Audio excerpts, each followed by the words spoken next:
ஆண்டவரும் இரட்சகரும் ஆகிய இயேசு கிறிஸ்துவின் ஈடிணையற்ற நாமத்தினால் இந்த காலை வேளையில் ஆராதனைக்கு வந்திருக்கிற ஒவ்வொரு கர்த்தருடைய பிள்ளைகளையும் இயேசுவின் நாமத்தில் நான் அன்போடு உங்களை வாழ்த்தி வரவேற்கிறேன். இந்த நெருக்கடியான காலகட்டங்களில் தேவனை நாம் கூடி ஆராதிப்பதற்கு தேவன் ஏற்படுத்தி கொடுத்த நல்ல ஸ்லாக்கியத்திற்காக என் ஆண்டவரை நான் ஸ்தோத்தரிக்கிறேன். நீங்கள் எங்கிருந்தாலும் பயபக்தியோடு கூட எங்களோடு சேர்ந்து கர்த்தரை ஆராதிக்கும் பொழுது நாம் ஒருமித்து கர்த்தருடைய நாமத்தை உயர்த்துவோமாக என்ற வார்த்தையின்படியாக சபையின் பிள்ளைகளாய் நாம் கூடி வந்திருக்கிறோம். நம்ம எல்லாரும் கொஞ்ச நேரம் கண்களை மூடி நம் ஆண்டவரை நோக்கி பார்ப்போம். பரிசுத்தமுள்ள எங்கள் நல்ல பிதாவே, உம்முடைய தயவுள்ள நாமத்தை ஸ்தோத்திரிக்கிறோம் ஸ்தோத்திரிக்கிறோம் ஸ்தோத்திரிக்கிறோம். மகத்துவமான தெய்வமே, எம்மை ஸ்தோத்திரிக்கிறோம் ராஜா, ஸ்தோத்திரிக்கிறோம் ஆண்டவரே. நம்ம எல்லாரும் ஒருமித்து கர்த்தருடைய நாமத்தை உயர்த்துவோமாக. ஆண்டவரே, நீ நல்லவரப்பா.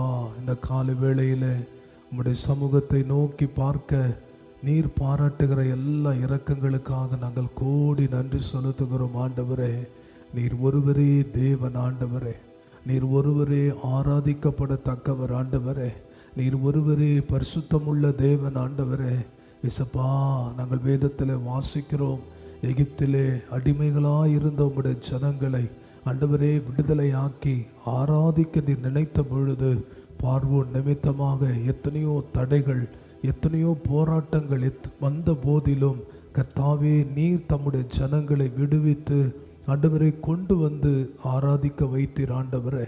இந்த ஜனத்தை எனக்கென்று நான் ஏற்படுத்தினேன், இவர்களின் துதியை சொல்லி வருவார்கள் என்ற வார்த்தையின்படி ஆண்டவரே, எங்களை இந்த காலை வேளையில் தகப்பனே எத்தனையோ நெருக்கடியின் மத்தியில், எத்தனையோ போராட்டங்களின் மத்தியில் கர்த்தர் கிருபையாக எங்களை நேசிக்கிறபடியினாலே, நாங்கள் உம்மை ஆராதிக்க வேண்டும் என்று நீர் விரும்புகிறபடியினாலே நீர் எங்களை கொண்டு வந்து ஆண்டவரே உங்களை ஒருமித்து உயர்த்த நீர் பாராட்டுகிற இரக்கங்களுக்காக நாங்கள் நன்றி செலுத்துகிறோம் ராஜா. இசப்பா, அந்த காலை வேளையில் உடைய பிள்ளைகள் எங்கெல்லாம் உம்மை கூடி ஆராதிக்கிறார்களோ அங்கெல்லாம் உடைய மகிமை இறங்கி வரட்டும். என் நாமத்தை பிரஸ்தாபப்படுத்துகிற எந்த ஸ்தானத்திலும் உன்னிடத்தில் வந்து உங்களை ஆசீர்வதிப்பேன் என்று வாக்கு தந்தவர் இந்த காலை வேளையில் ஆராதிக்கிற எல்லா இடங்களிலும் நீர் வந்திருக்கிற தயவுக்காய் உமக்கு நன்றி செலுத்துகிறோம். இப்பொழுதும் எங்கள் பாடல் மூலமாக, எங்கள் ஆராதனையின் மூலமாக கர்த்தருடைய நாமத்தை ஆண்டவரே நாங்கள் மகிமைப்படுத்த வந்திருக்கிற ராஜா. ஆண்டவரே, நீர் இந்த காலைவேளை எங்களோடு பேசும், எங்களோடு இடைப்படும் ஆண்டவரே. தடைகள் எல்லாம் இயேசுவின் நாமத்தில் நீங்கட்டும். எங்கெல்லாம் உம்முடைய ஜனங்கள் எங்களோடு இணைந்து உம்மை ஆராதிக்கிறார்களோ அங்கெல்லாம் உம்முடைய பிரசன்னம், உம்முடைய மகிமை ஆண்டவரே வெளியரங்கமாகட்டும் என்று சொல்லி நாங்கள் ஜெபிக்கிறோம் ஆண்டவரே. வெளியரங்கமாகட்டும், வெளியரங்கமாகட்டும் ஆண்டவரே. இந்த காலை வேளை கர்த்தர் தம்முடைய நாமத்தை நீர் மகிமைப்படுத்தும்படி நாங்கள் ஜெபிக்கிறோம் ஜெபிக்கிறோம் ஜெபிக்கிறோம் ஆண்டவரே. தகப்பனை முற்றிலுமாய் தாழ்த்துகிறோம். இயேசுவின் வல்லமையுள்ள நாமத்தில் ஜெபிக்கிறோம் நல்ல பிதாவே. ஆமென் ஆமென். நாம் யாவரும் ஒருமித்து கர்த்தருடைய நாமத்தை நாம் உயர்த்த போகிறோம். அவர் சர்வ வல்லமை உள்ள தேவனாய் இருக்கிறார். அல்லேலூயா. எத்தனை பேர் விசுவாசிக்கிறீர்கள்? இங்கே நாமத்தினால் 2 அல்லது 3 பேர் கூடி இருக்கிறீர்களோ அங்கே அவர்கள் நடுவில் இருக்கிறேன் என்று கர்த்தர் வாக்கு பண்ணி இருக்கிறார். எனவே கர்த்தருடைய பிள்ளைகள் நாம் நம்முடைய இல்லங்களிலே குடும்பமாய் தேவனை ஆராதிக்கும்படி அமர்ந்திருக்கிறோம். நிச்சயமாய் கர்த்தர் மகிமையான காரியங்களை செய்வார். சில பாடல்களை பாடி கர்த்தருடைய நாமத்தை நாம் உயர்த்த போகிறோம். பிரைஸ் காட், ஹல்லேலூயா. ஜீவனை விட தேவனை நேசிக்கணும். இந்த செல்வத்தை விட நம்ம ஆண்டவரை நேசிக்கணும். அதனால் சாத்தானை ஓட ஓட நம்முடைய தேசத்தை விட்டு நாம் துரத்தலாம். ஹல்லேலூயா. அவன் சேனைகளை அடியோடு நாம் அகற்றலாம். போராடு, தைரியமாய் போராடு, வெற்றி நிச்சயம். விடுதலை சத்தியம். ஹல்லேலூயா. சேர்ந்த கர்த்தர் நாமத்தை உயர்த்தி பாடலாமா? Praise God Jesus.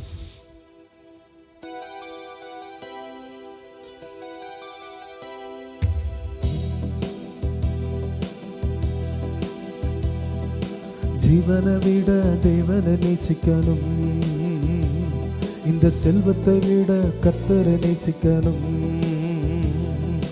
ஜீவனை விட தேவனை நேசிக்கணும், இந்த செல்வத்தை விட கர்த்தரை நேசிக்கணும். அப்போ சாத்தான ஓட ஓட துரத்தலாம், அவன் சேனைகளை அடியோட அகற்றலாம். அப்போ சாத்தான ஓட ஓட துரத்தலாம், அவன் சேனைகளை அடியோட அகற்றலாம். போராடு, தைரியமாய் போராடு, போராடு, தைரியமாய் போராடு. வெற்றி நிச்சயம், விடுதலை சத்தியம்.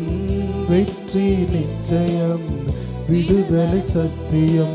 ஜீவனை விட தேவனை நேசிக்கிறேன், இந்த செல்வத்தை விட கர்த்தரை நேசிக்கிறேன். சொல்லுமா, என் ஜீவனை விட தேவனை நேசிக்கிறேன், இந்த செல்வத்தை விட கர்த்தரை நேசிக்கிறேன். அதனால் சாத்தான ஓட ஓட துரத்துவேன், அவன் சேனைகளை அடியோட அகற்றுவேன். அதனால் சாத்தான ஓட ஓட துரத்துவேன், அவன் சேனைகளை அடியோட அகற்றுவேன். சேர்த்து சொல்லுவோமா? போராடுவேன், தைரியமாய் போராடுவேன், போராடுவேன், தைரியமாய் போராடுவேன். வெற்றி நிச்சயம், விடுதலை சத்தியம். வெற்றி நிச்சயம், விடுதலை சத்தியம். வெற்றி நிச்சயம், விடுதலை சத்தியம். வெற்றி நிச்சயம், விடுதலை சத்தியம். ஜீவனை விட தேவனை நேசிக்கணும், இந்த செல்வத்தை விட கர்த்தரை நேசிக்கணும். நம்ம ஜீவனை விட தேவனை நேசிக்கணும், இந்த செல்வத்தை விட கர்த்தரை நேசிக்கணும். அதனால் சாத்தான ஓட ஓட துரத்தலாம், அவன் சேனைகளை அடியோட அகற்றலாம். அதனால் சாத்தான ஓட ஓட துரத்தலாம், அவன் சேனைகளை அடியோட அகற்றலாம். சொல்லுவோம், போராடு, தைரியமாய் போராடு, போராடு, தைரியமாய் போராடு. நிச்சயம், விடுதலை சத்தியம்.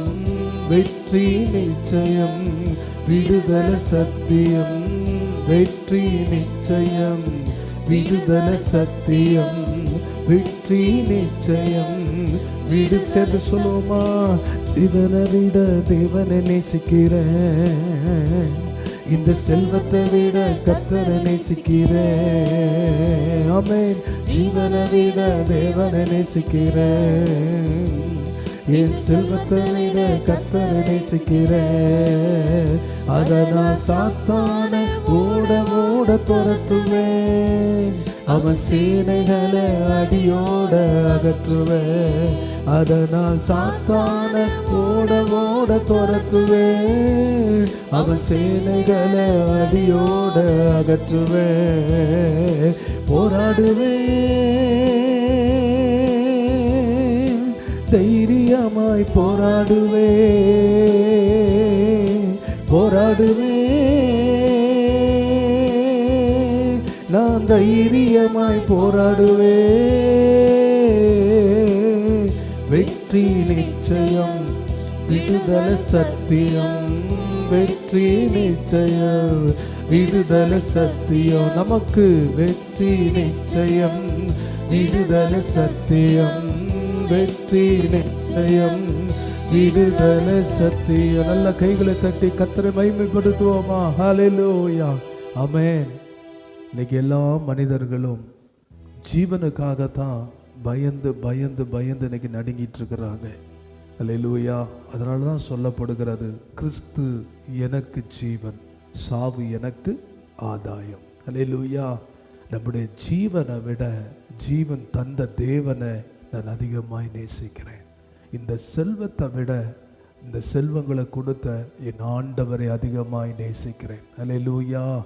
ஆண்டவரிடத்தில் அன்பு கூறுகிறவர்களுக்கு மிகுந்த சமாதானம் உண்டுன்னு வேதம் சொல்லுகிறது.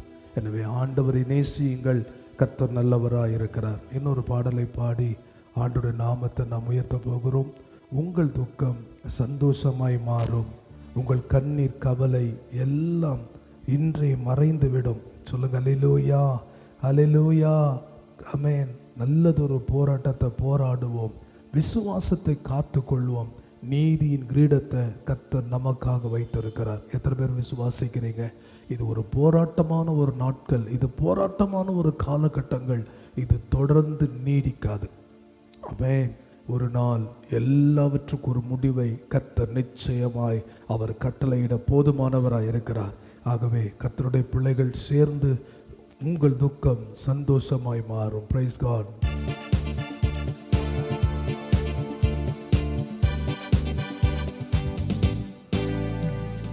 உங்கள் துக்கம் சந்தோஷமாய் மாறும், உங்கள் கவலைகள் கண்ணீர் எல்லாம் மறைந்துவிடும்.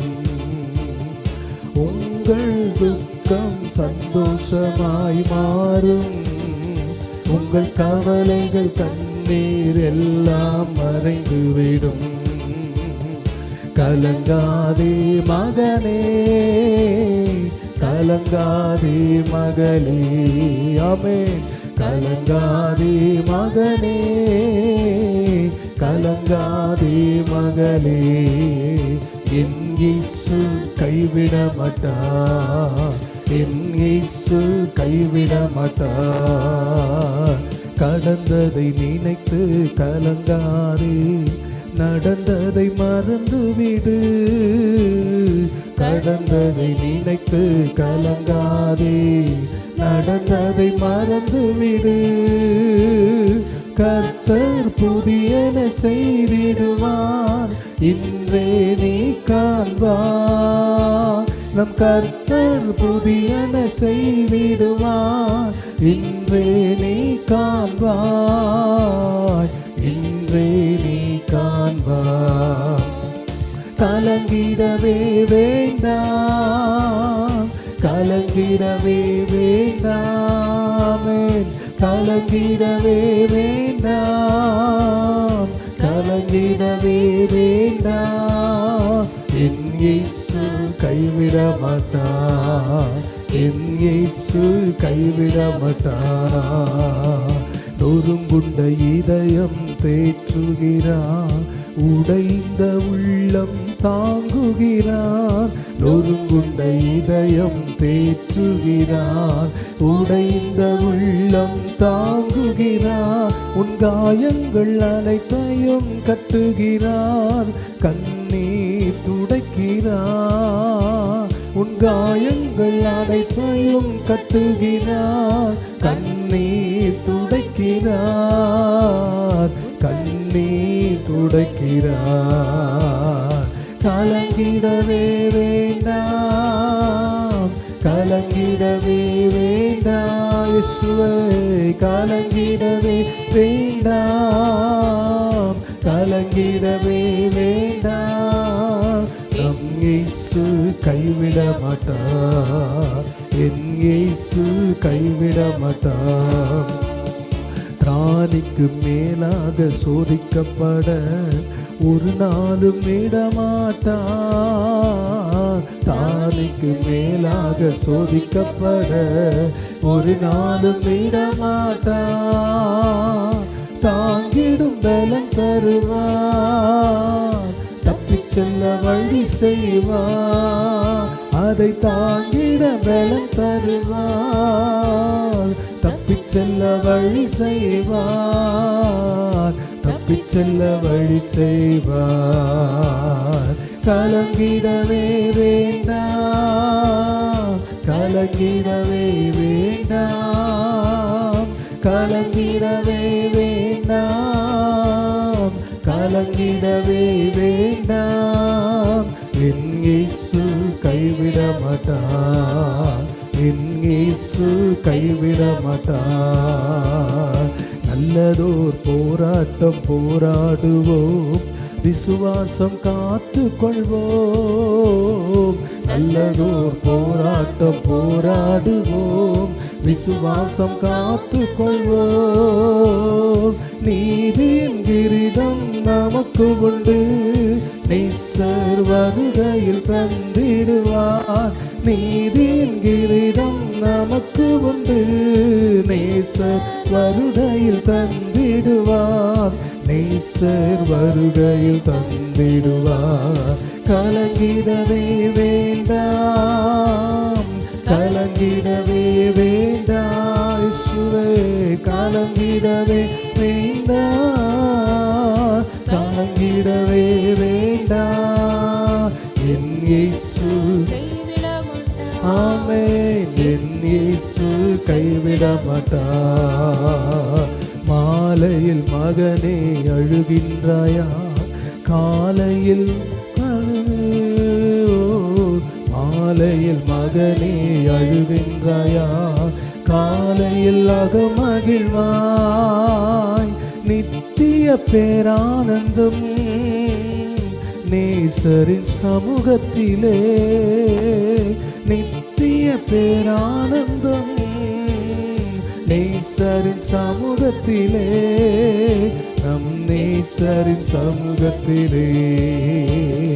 கலங்கிடவே வேண்டாம், கலங்கிடவே வேண்டாம், இயேசுவே வேண்டாம், கலங்கிடவே வேண்டாம். என் இயேசு கைவிட மாட்டாமே, என் இயேசு கைவிட மாட்டார். எங்கள் துக்கம் சந்தோஷமாய் மாறும், எங்கள் கவலைகள் கண்ணீர் எல்லாம் மறைந்துவிடும். எங்கள் துக்கம் சந்தோஷமாய் மாறும், எங்கள் கவலைகள் கண்ணீர் எல்லாம் மறைந்துவிடும். கலங்கிடவே மாட்டோம், நாங்கள் கலங்கிடவே மாட்டோம். ஆமென். கலங்கிடவே மாட்டோம், நாங்கள் கலங்கிடவே மாட்டோம். எங்கள் இயேசு கைவிட மாட்டார், எங்கள் இயேசு கைவிட மாட்டார், எங்கள் இயேசு கைவிட மாட்டார், எங்கள் இயேசு கைவிட மாட்டார். அல்லேலூயா. நல்லதொரு போராட்டம் போராடுவோம், விசுவாசம் காத்து கொள்வோம். நீதியின் கிரீடம் நமக்குண்டு, நம்முடைய நேசர் வருகையிலே அதை தந்திடுவார். இந்த போராட்டமான சூழ்நிலைகளை நிச்சயமாய் கடந்து போவதற்கு தேவன் நமக்கு உதவி செய்வார். அல்லேலூயா. கர்த்தர் நல்லவர். நம்ம எல்லாரும் இருக்கிற இடங்கள் எழுப்பி நின்று நம்ம ஆண்டவரை ஆராதிக்க போகிறோம். அல்லேலூயா. கர்த்தர் நல்லவர். ஆமென். போராடும் என் நெஞ்சமே புகலிடம் மறந்தாயோ, பாராளும் நேசர் உண்டு பதறாதே மனமே. அல்லேலூயா. அலைகளின் நடுவினிலே நீ அமிழ்ந்து போகிறாயோ, கரம் நீட்டும் இயேசுவை பார், கரை சேர்க்கும் துணை அவரே. அல்லேலூயா. போராடுகிற என் நெஞ்சமே பதறாதே, பதறாதே. கர்த்தர் நல்லவரே. ஹல்லேலூயா.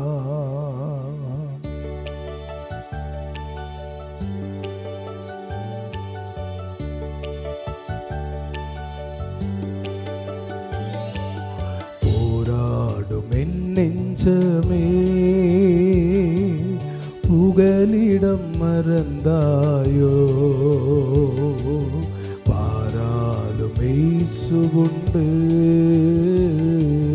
பதறாதே மனமே,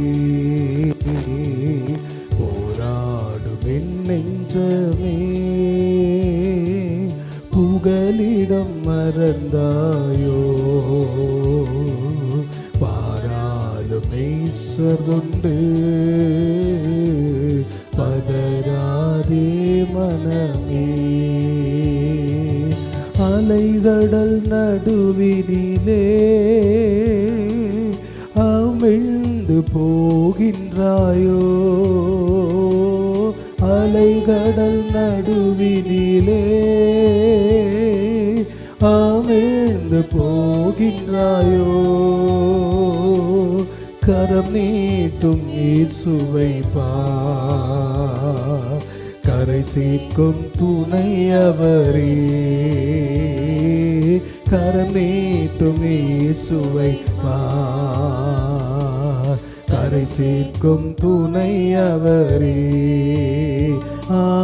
ஆனந்தம் பேரானந்தம் என் அருள்நாதர் சமூகத்திலே,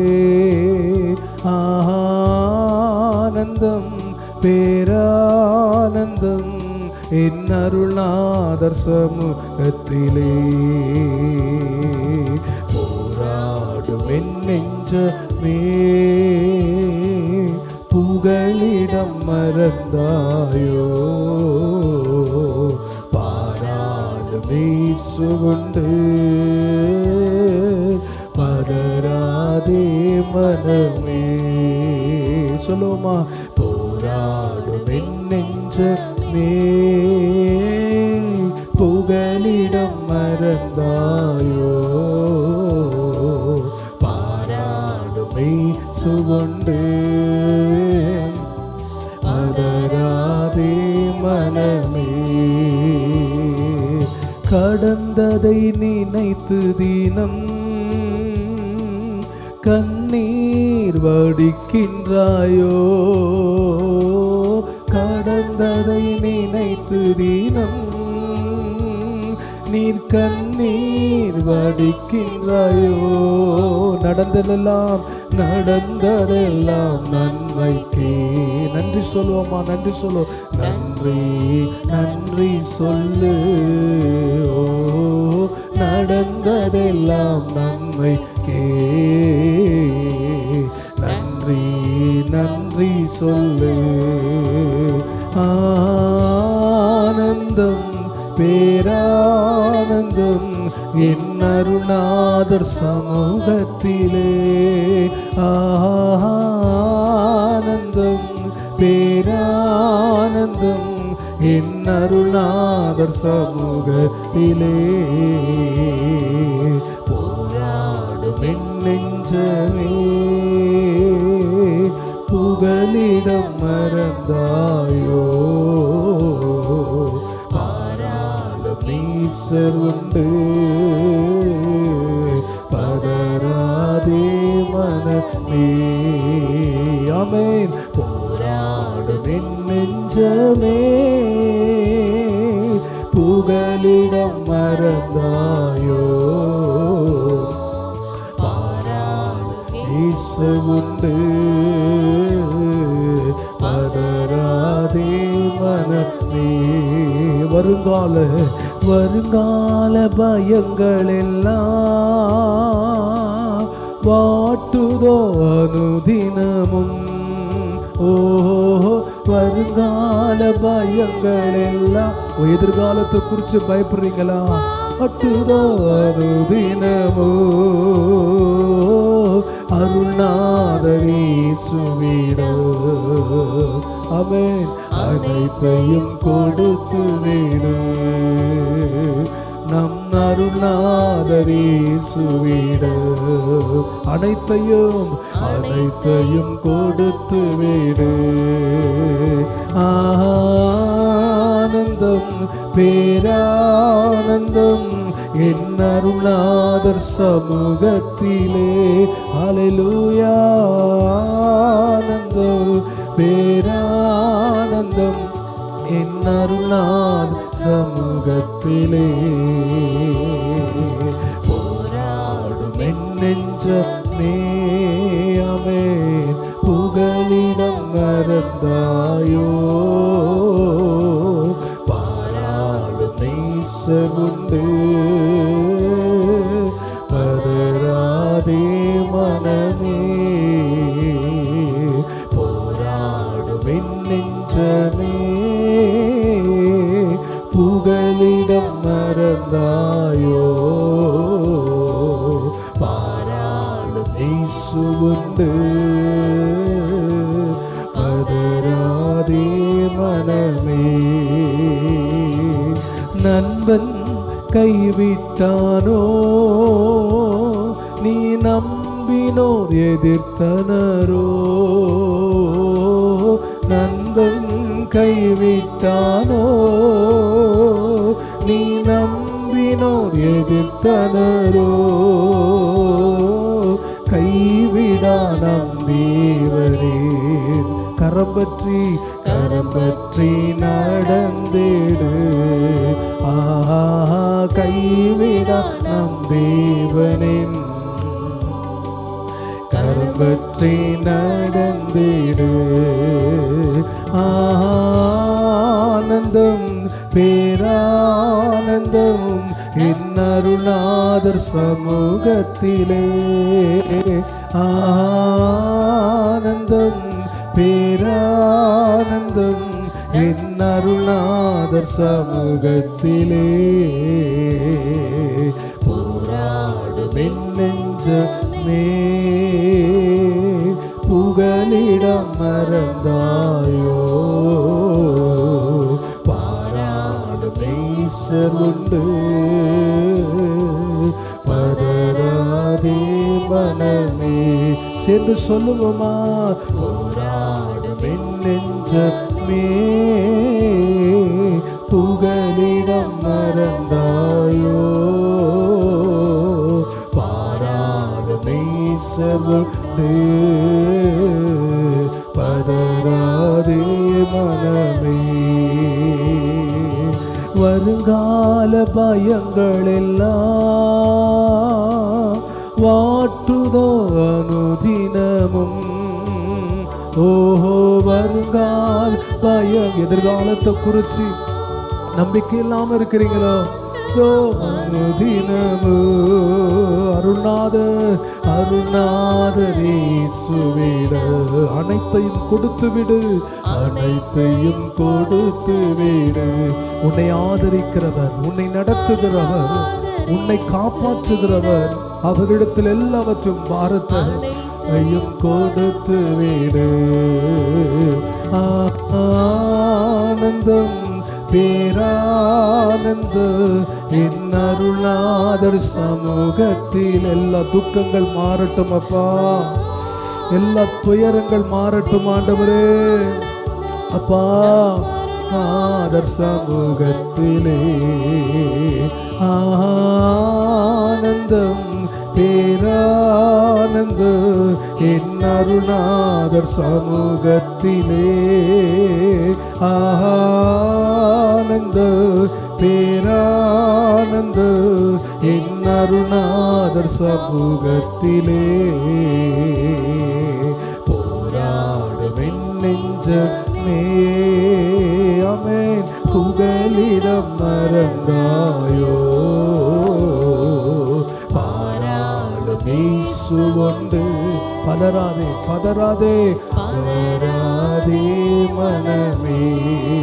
ஆமென். என் நெஞ்சமே புகலிடம் மறந்தாயோ. பாராளும் இயேசுவுண்டு, பதறாதே மனமே. உயிரின் ஊற்றும் நீயாவாய், உண்மையின் வழியும் நீயாவாய். உயிரின் ஊற்றே நீயாவாய், உண்மையின் வழியே நீயாவாய். பிறப்பே நீயாவாய், உள்ளத்தின் மகிழ்வே நீயாவாய், உறவின் பிறப்பே நீயாவாய், உள்ளத்தின் மகிழ்வே நீயாவாய்.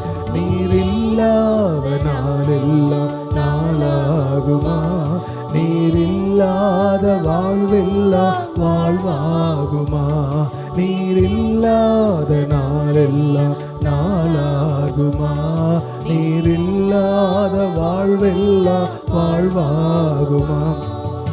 எனது ஆற்றலும் நீயாவாய், எனது வலிமையும் நீயாவாய், எனது ஆற்றலும் நீயாவாய், எனது வலிமையும் நீயாவாய், எனது அரணும் நீயாவாய், எனது கோட்டையும் நீயாவாய், எனது அரணும் நீயாவாய், எனது கோட்டையும் நீயாவாய். நீரில்லாத நாளெல்லாம் நாளாகுமா, நீரில்லாத வாழ்வெல்லாம் வாழ்வாகுமா, நீ இல்லாத நாளெல்லாம் நாளாகுமா, நீரில்லாத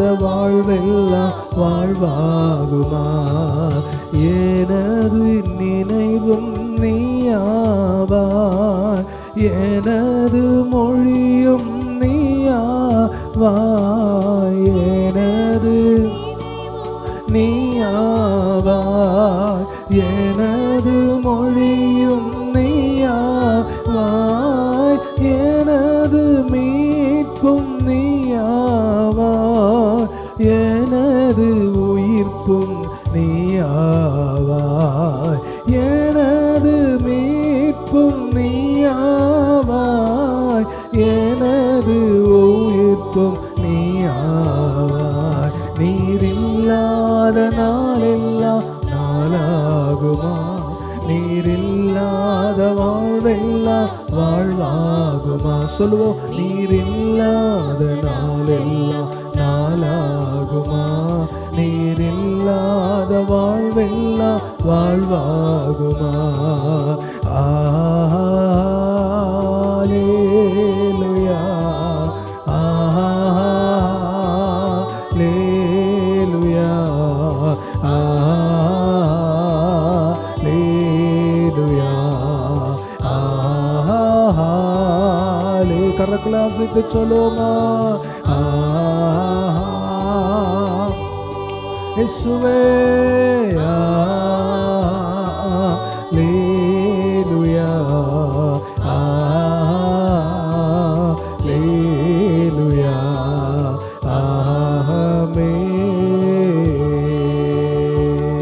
ஆமென். இயேசுவே, நீ நல்லவரப்பா, ஆவியானவரே நீ நல்லவர், நீ நல்லவர், நீ நல்லவர். நான் நேசிக்கிறவரே, நான் நம்புகிறவரே, நீர் எத்தனை நல்லவர் ஆண்டவரே, நீர் எத்தனை நல்லவர். அது எல்லா பாய்களை திறந்து ஆண்டவரை ஸ்தோத்திரம் பண்ணுங்க, கர்த்தரை துதிங்க. அல்லேலூயா. எதிர்காலம் அவருடைய கரத்தில் இருக்கிறபடியினாலே நாம் ஒன்றுக்கும் கவலைப்பட வேண்டிய அவசியமே இல்லை. அல்லேலூயா. கர்த்தர் தமது ஜலத்திற்கு பலன் கொடுப்பார். அல்லேலூயா. அவர்களுக்கு சமாதானம் அருளி அவர்களை ஆசீர்வதிப்பார் என்று வேதம் சொல்லுகிறது. நிச்சயமாய் சீக்கிரமாய் நம்முடைய தேசத்தின் நிலைமைகள் எல்லாம் மாறும். கர்த்தர் மாற்றுவார், மாற்றுவார், மாற்றுவார், மாற்றுவார். எல்லா அடைக்கப்பட்டிருக்கிற வாசல்களை கர்த்தர் உனக்காக எனக்காக திறப்பார். அல்லேலூயா. எல்லாரும் கொஞ்ச நேரம் நல்ல வாய்களை திறந்து ஆண்டவரை ஸ்தோத்திரம் பண்ணி, ஆண்டவரே எந்த சூழ்நிலையிலும் நீர் எனக்கு நல்லவராயிருக்கிறீர் ஆண்டவரே, நீர் எனக்கு போதுமானவராயிருக்கிறீர் ஏசப்பா. ஒரு நாள் நீர் எங்களை கைவிடுகிற தேவனே அல்ல ராஜா. ஒரு நாள் நீர் எங்களை கைவிடுகிற தேவனே அல்ல ராஜா. எல்லாமே எங்கள் வாழ்க்கையில் ஆண்டவரே நன்மைக்கு ஏதுவாய் நடக்கிறது, நன்மைக்கு ஏதுவாய் நடக்கிறது ஆண்டவரே. ஓ ரஷந்தனதனலதரலா, நல்லவரே நல்லவரே நல்லவரே நல்லவரே, நீர் நல்லவர் ஆண்டவரே, நீ நல்லவர் நல்லவர் நல்லவர் நல்லவர். ஹல்லேலூயா. நல்ல வாய்களை திறந்த ஆண்டவரை ஸ்தோத்திரம் பண்ணுங்க. நம்ம எல்லாரும் யாரும் அமைதலாக இருக்க வேண்டாம். ஹல்லேலூயா ஹல்லேலூயா. நீ நல்லவர் நீ நல்லவர் ஆண்டவரே. ஓ இயேசுவே நீ நல்லவர் அப்பா. ஆவியானவரே நீ நல்லவர் ஆண்டவரே.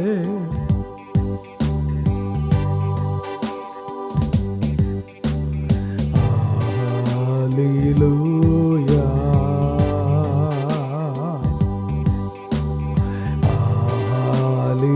ஹல்லேலூயா.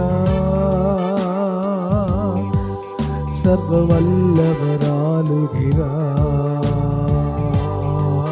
கரங்களை அசைத்து சொல்லுவோமா? ஹல்லேலூயா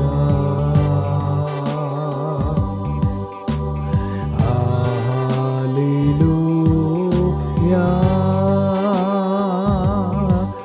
சர்வ வல்லவர் ஆளுகிறார்.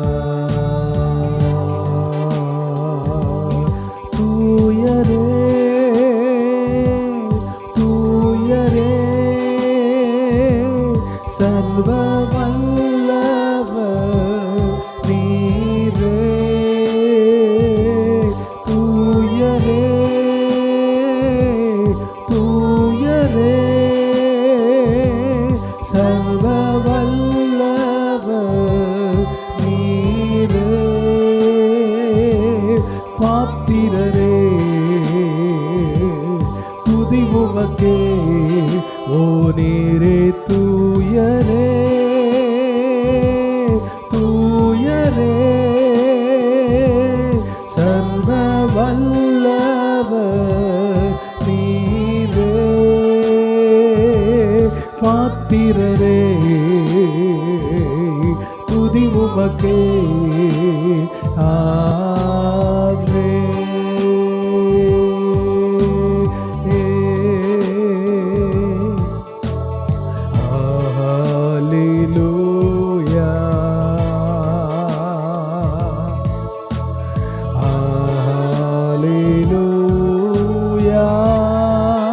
சர்வ வல்லவர் ஆளுகிறார். ஹல்லேலூயா. தூயரே தூயரே சர்வ வல்லவர் நீரே. தூயரே தூயரே சர்வ வல்லவர் நீரே. பாத்திரரே துதி உமக்கே. ஓ நீரே தூயரே தூயரே சர்வ வல்லவர் நீரே. பாத்திரரே துதி உமக்கே.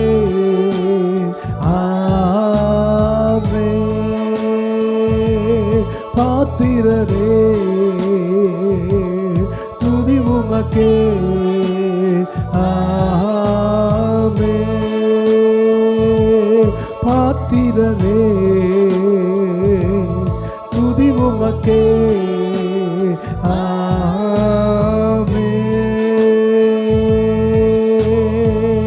நல்ல ரெண்டு கரங்களை தலைக்கு மேல தட்டி ஆண்டவரை மகிமைப்படுத்தி நீ நல்லவர் ஆண்டவரே. நீ நல்லவர் ஆண்டவரே, நீ நல்லவர் ஆண்டவரே. எங்கள் மத்தியில் இந்த கால வேளை எழுந்தருளும் ராஜா. யார் யாரெல்லாம் என்னென்ன பிரச்சனைகளோடு ஆண்டவரை உயர்த்தி கொண்டிருக்கிறார்களோ அவர்கள் மீது உம்முடைய மகிமையின் பிரசனம் இறங்கட்டும் ஆண்டவரே. உம்முடைய வல்லமையின் பிரசனம் இறங்கட்டும். எல்லா தடைகள் நீங்கட்டும் ராஜா. தூயரே தூயரே சர்வ வல்லவர் நீரே. துதி உமக்கே துதி உமக்கே. ஓ நீரே தூயரே தூயரே சர்வ வல்லவர் நீரே. பாத்திரரே துதி உமக்கே.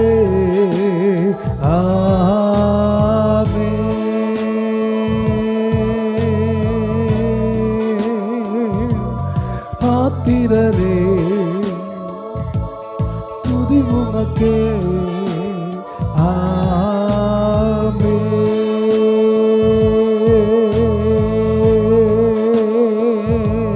பாத்திரரே துதி உமக்கே.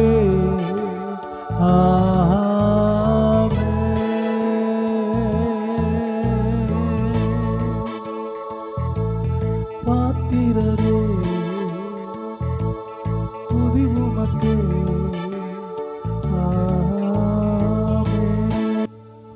நீர் பாத்திரர், நீர் சர்வ வல்லவர்.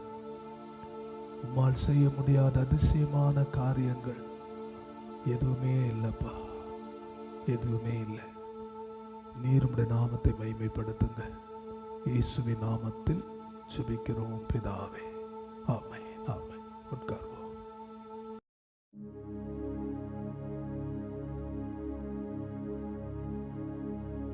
ஆண்டவராகிய இயேசு கிறிஸ்துவின் ஈடிணையற்ற நாமத்தினாலே இந்த காலை வேளையிலே தேவனை ஆராதிப்பதற்கு கர்த்தர் நமக்கு இரக்கம் பாராட்டி இருக்கிறார்.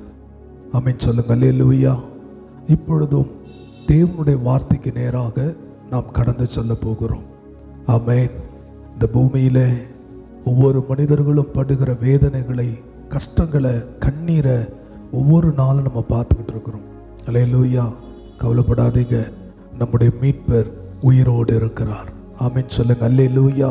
மீட்பர் உயிரோடு இருக்கிறார். சரி, இப்போ நம் தேவனுடைய வார்த்தைக்கு நேராக கடந்து செல்வோம். யோபு 7ஆம் அதிகாரம் முதல் வசனத்தை நம் வாசிக்க கேட்போம். பூமியிலே போராட மனுஷனுக்கு குறிக்கப்பட்ட காலம் உண்டல்லவோ. பூமியிலே போராட மனுஷனுக்கு குறிக்கப்பட்ட காலம் உண்டல்லவோ. அதே யோபு 14ஆம் அதிகாரத்தின் 14ஆம் வசனத்தை நாம் வாசிக்க கேட்போம். மனுஷன் செத்தபின் பிழைப்பானோ? எனக்கு மாறுதல் எப்போது வருமென்று எனக்கு குறிக்கப்பட்ட போராட்டத்தின் நாளெல்லாம் நான் காத்திருக்கிறேன். இந்த 2 வசனத்துல நீங்க ஒரு விஷயத்தை நீங்க கவனிக்கணும். 7ஆம் அதிகாரத்தின் முதல் வசனத்துல வாசித்தோம், மனுஷனுக்கு குறிக்கப்பட்ட காலம் உண்டல்லவோ. எதற்கு குறிக்கப்பட்ட காலம்? போராடுவதற்கு குறிக்கப்பட்ட காலம். அது 14:14 சொல்லப்படுகிறது, குறிக்கப்பட்ட போராட்டத்தின் நாள். அங்கு சொல்லப்படுகிறது போராட மனுஷனுக்கு குறிக்கப்பட்ட காலம். இந்த இடத்துல சொல்லப்படுகிறது குறிக்கப்பட்ட நாட்கள்.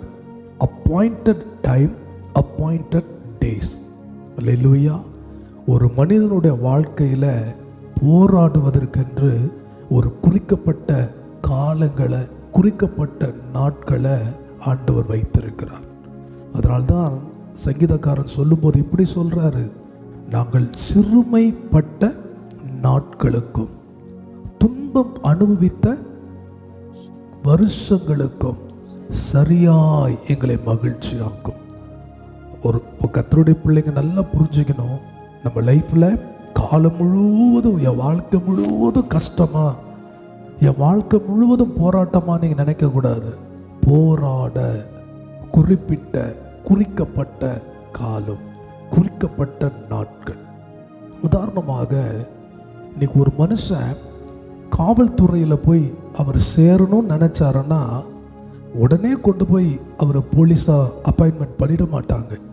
அவரை முதல்ல செலக்ட் பண்ணுறதுக்கு அவங்க வைக்கிற எத்தனையோ டெஸ்ட்டு, அதெல்லாம் தாண்டி நீங்கள் போலீஸுக்கு அந்த செலக்ட் பண்ணும்போது செலெக்ஷனில் போய் பார்த்தீங்கன்னா உங்களுக்கு தெரியும், அவ்வளோ டெஸ்ட்டு வைப்பாங்க, அவ்வளோ போராட்டம் இருக்கும். ஒரு சிலரால் அதை தாங்க முடியாமல் அதிலிருந்து விலகி பயந்து வீட்டுக்கு வரவங்களும் உண்டு. ஆனால் அதில் நின்று ஜெயித்து எப்படி ஆகிலும் அதை டெஸ்ட் பண்ணி நான் காவல் போலீஸ் ஆகணும்னு சொல்லுகிறவர்கள் அதில் போராடி வருகிறார்கள். அல்லேலூயா. இன்னைக்கு ஆர்மியில் போய் பாருங்கள், இன்னைக்கு எல்லாருக்குமே இராணுவத்தில் வேலை செய்யணும்னு ரொம்ப ஆசை தான். ஆனால் அவங்களுக்கு ஸ்டார்டிங்கில் கொடுக்குற ட்ரைனிங் என்பது ரொம்ப கஷ்டம். ஒரு இராணுவ வீரருடைய வாழ்க்கை என்பது ஒரு சராசரி மனிதனுடைய வாழ்க்கை போல் அல்ல. அவர்கள் காலையில் இத்தனை மணிக்கெல்லாம் எழும்பணும், எழும்பி இந்தந்த பயிற்சியெல்லாம் அவங்க செய்யணும். நமக்கு மாதிரி ஆகாரம், நமக்கு மாதிரி தூக்கம் அப்படிலாம் கிடையாது. எந்த நேரத்திலையும் அவர்கள் யுத்தம் புரிவதற்கு ஆயத்தமாக இருக்கணும். அதெல்லாம் சகித்து தான் அவர்கள் அந்த ஆர்மியில் அவங்க இருக்கிறாங்க. ஸோ நல்லா புரிஞ்சுக்கணும், கர்த்தருடைய பிள்ளைகளுடைய வாழ்க்கையில் இது நீங்கள் நல்லா அண்டர்ஸ்டாண்ட் பண்ணிக்கணும். நான் இன்னைக்கு பாருங்கள், இன்னைக்கு உங்களுடைய சபைக்கு ஒரு போதகனாய் கர்த்தர் என்னை வைத்திருக்கிறார் என்று சொன்னால், நான் ஊழியத்திற்கு என்னை அர்ப்பணித்த அந்த நாள்லேயே நான் உடனே பாஸ்டராக மாறிடல. அல்லேலூயா.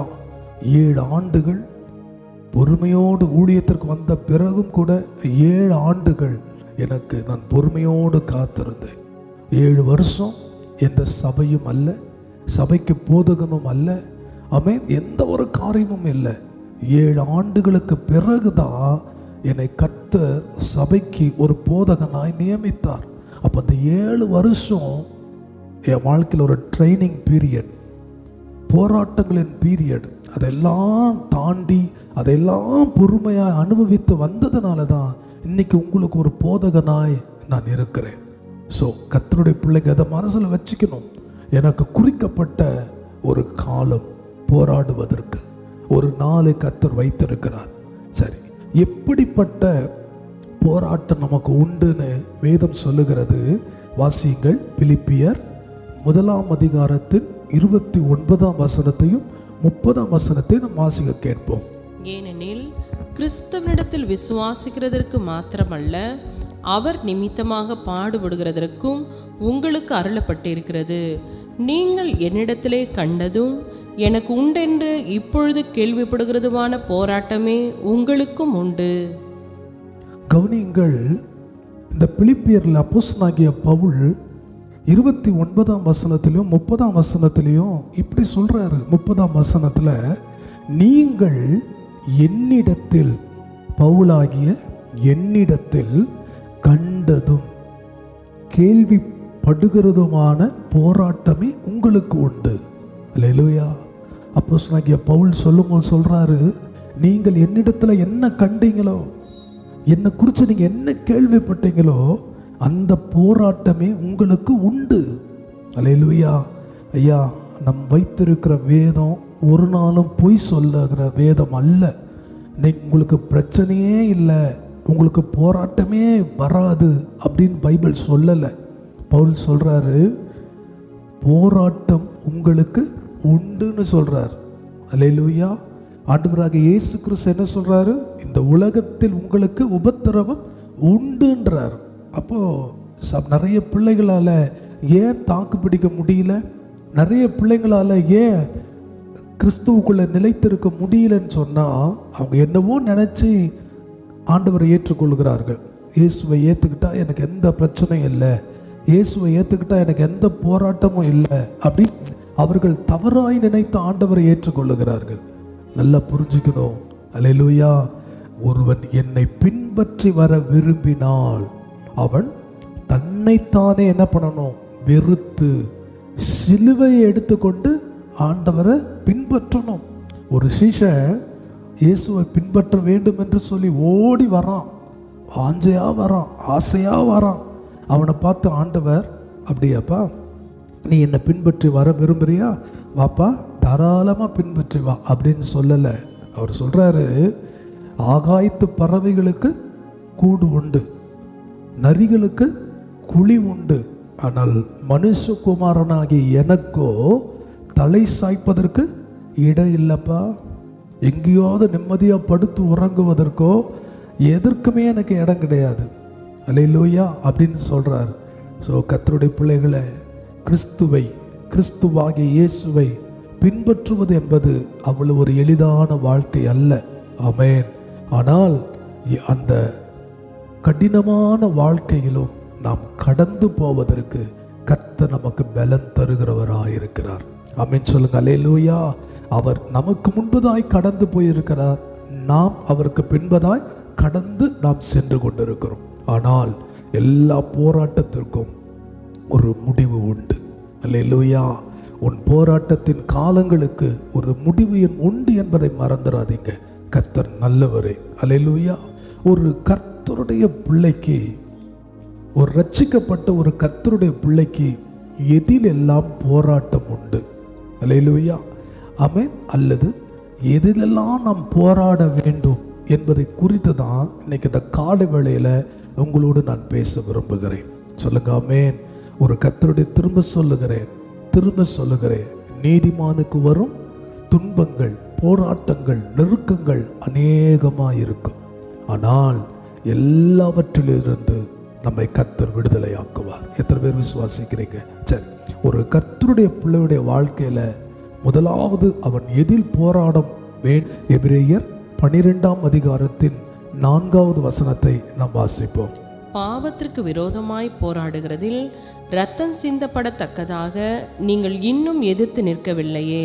எபிரேயர் 12ஆம் அதிகாரத்தின் 4ஆம் வசனம் இப்படி சொல்லுகிறது, பாவத்திற்கு விரோதமாய் போராடுகிறதில். அல்லேலூயா. பாவத்திற்கு விரோதமாய் போராடுகிறதில் இரத்தம் சிந்தப்படத்தக்கதாக நீங்கள் இன்னும் எதிர்த்து நிற்கவில்லையே. ஒரு கர்த்தருடைய பிள்ளையுடைய வாழ்க்கையில், ரட்சிக்கப்பட்ட ஒரு கர்த்தருடைய பிள்ளையுடைய வாழ்க்கையில் முதலாவது எதில் போராட்டம் உண்டு அல்லது எதில் போராட வேண்டும் என்று சொன்னால், முதலாவது பாவத்திற்கு எதிராக போராட வேண்டும். அல்லேலூயா. பாவத்திற்கு எதிராக போராட வேண்டும். நான் சொல்லுவேன், ரட்சிக்கப்படாத ஒரு உலக மனிதனுக்கு வருகிற பாவ சோதனையை விட ரட்சிக்கப்பட்ட ஒரு கர்த்தருடைய பிள்ளைக்கு வருகிற பாவ சோதனை அதிகம். அல்லேலூயா. சொல்லுங்க அல்லேலூயா. ஏனென்று சொன்னால், உலக மனிதர்கள் பாவத்திலே இருக்கிறாங்க, அவங்களுக்கு அதுதான் வாழ்க்கை. ஆனால் நமக்கு அப்படி இல்லை. நாம் விட்டு வந்த பாவங்கள். அல்லேலூயா. இன்னைக்கு ரட்சிக்கப்பட்ட பெரும்பாலான கர்த்தருடைய பிள்ளைகளை போய் கேட்டால் சொல்லுவாங்க, நான் ரட்சிக்கப்படுவதற்கு முன்பதாக பெரிய குடிகாரனாக இருந்தேன், இன்னைக்கு எல்லாத்தையும் விட்டுட்டு நான் ஆண்டவரை ஆராதிக்கிறேன். நான் ரட்சிக்கப்படுவதற்கு முன்பதாக ஒரு பெரிய விபச்சாரியாக இருந்தேன், நான் ரட்சிக்கப்படுவதற்கு முன்பதாக ஒரு பெரிய ரவுடியாக இருந்தேன். அல்லேலூயா. நான் ரட்சிக்கப்படுவதற்கு முன்பதாக போதை பழக்க வழக்கத்திற்கு நான் அடிமையாக இருந்தேன். இப்படிப்பட்ட மனிதர்களை தான் கர்த்தர் ரட்சித்து மாற்றுகிறார். ஆனால் ரட்சிக்கப்பட்ட பிறகு நமக்கு பாவமே வராதா, நம்ம பாவமே செய்ய மாட்டோமா நீங்க நினைச்சீங்கன்னா அப்படி இல்லை. ஆண்டவராக வந்தான் என்று போட்டிருக்கும். சொல்லுங்க அல்லேலூயா. நான் 40 நாள் உபவாசம் பண்ணிட்டேனே, இனிமே எனக்கு எந்த பிரச்சனையும் இல்லைன்னு நீங்க நினைக்க கூடாது. சொல்லுங்க அல்லேலூயா. 40 நாள் உபவாசம் முடிச்ச பிறகு பிசாசு வந்து நின்று இயேசுவை சோதித்தான். சொல்லுங்க ஆமென். எப்படியாவது இயேசுவை பாவத்துல விழ வைக்கணும்னு சொல்லி அவன் போராடினான். ஆனால் முடிவிலே என் ஆண்டவர் பிசாசை ஜெயித்தார். அல்லேலூயா. ஆண்டவராக இயேசு கிறிஸ்துவுக்கே இவ்வளவு பாவத்தில் விழத்தக்கதாக இவ்வளவு போராட்டம் வரும்னு சொன்னா, பச்சை மரமாகிய அவருக்கே இப்படின்னு சொன்னா, பட்ட மரமாகிய நமக்கு எவ்வளோ வரும்? சொல்லுங்க அல்லேலூயா. ஸோ கர்த்தருடைய பிள்ளைங்க ஞாபகத்தை வச்சுக்கணும், நான் ரட்சிக்கப்பட்டுட்டேன், ஞானஸ்நானம் எடுத்துட்டேன், அபிஷேகம் பண்ணப்பட்டுட்டேன், கர்த்தரை ஆராதிக்கிறேன், ஊழியம் செய்கிறேன், எனக்கு எந்த பாவமும் என்னை அணுக முடியாது, நெருங்க முடியாது நம்ம சொல்லலாம். நான் ஒன்று சொல்கிறேன், ரட்சிக்கப்பட்ட நமக்கு தான் நிறைய போராட்டங்கள். அல்லேலூயா. ஒரு ரட்சிக்கப்படாத ஒரு மனுஷன் என்ன வேணா செய்யலாம், உனக்கு பிரச்சனையே கிடையாது. ஆனால் ஒரு ரட்சிக்கப்பட்ட கர்த்தருடைய பிள்ளையுடைய வாழ்க்கையில் தான் குழப்பம் அதிகம். என்ன, இதை செய்யலாமா, அது செய்யலாமா, இது செஞ்சால் கர்த்தருக்கு பிடிக்குமா, இது கர்த்தருடைய சித்தம் தானா, ஒவ்வொன்றையும் நம்ம யோசித்து போராடிட்டு இருக்கிறோம். ஆனால் உலக மனிதர்களை பாருங்க, அவங்களுக்கு எதுவுமே இல்லை. அல்லேலூயா.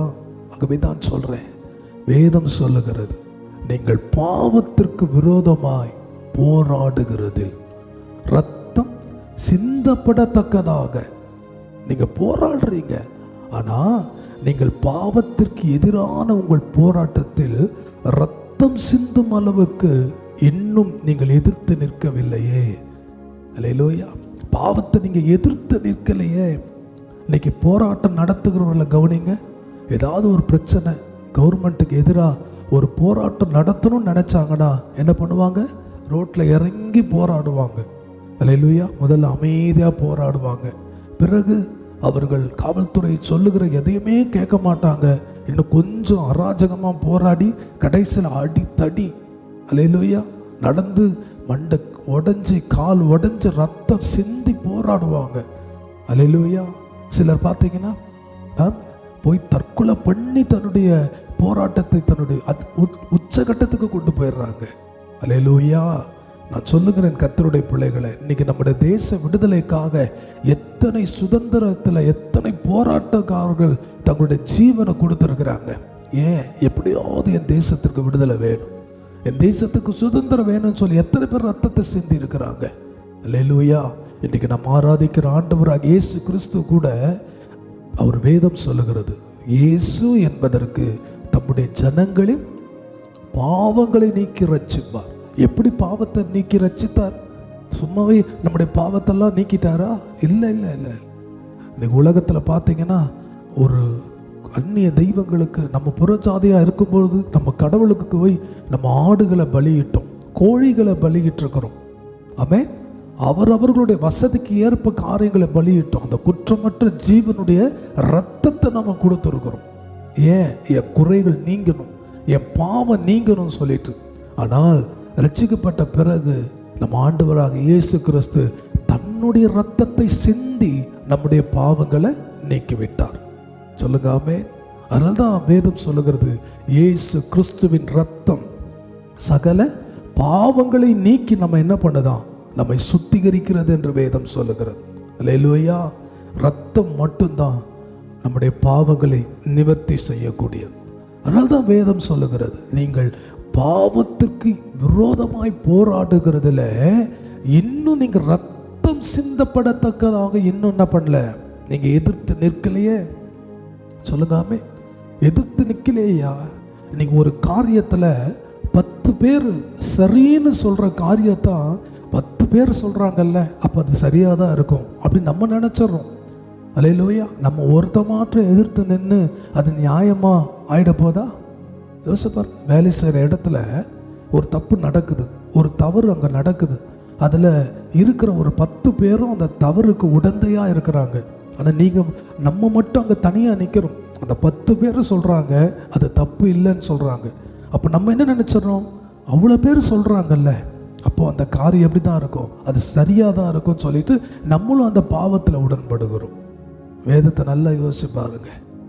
ஒரு விபச்சார ஸ்திரியை கையும் மெய்யுமாய் பிடித்து கொண்டு வந்து அவளை நிப்பாட்டிட்டு இயேசு கிறிஸ்துவை பார்த்து சொல்றாங்க, இவள் விபச்சாரத்தில் கண்டுபிடிக்கப்பட்டவள், இவளை கல்லெறிந்து கொல்ல வேண்டும் என்று சொல்லி மோசேயின் நியாயப்பிரமாணத்தில் எழுதி வச்சிருக்கப்பா, அப்படின்னு நாங்கள் என்ன செய்யட்டும் அப்படின்னு சொல்லி ஆண்டவராக இயேசு கிறிஸ்துவிட்ட கேட்குறாங்க.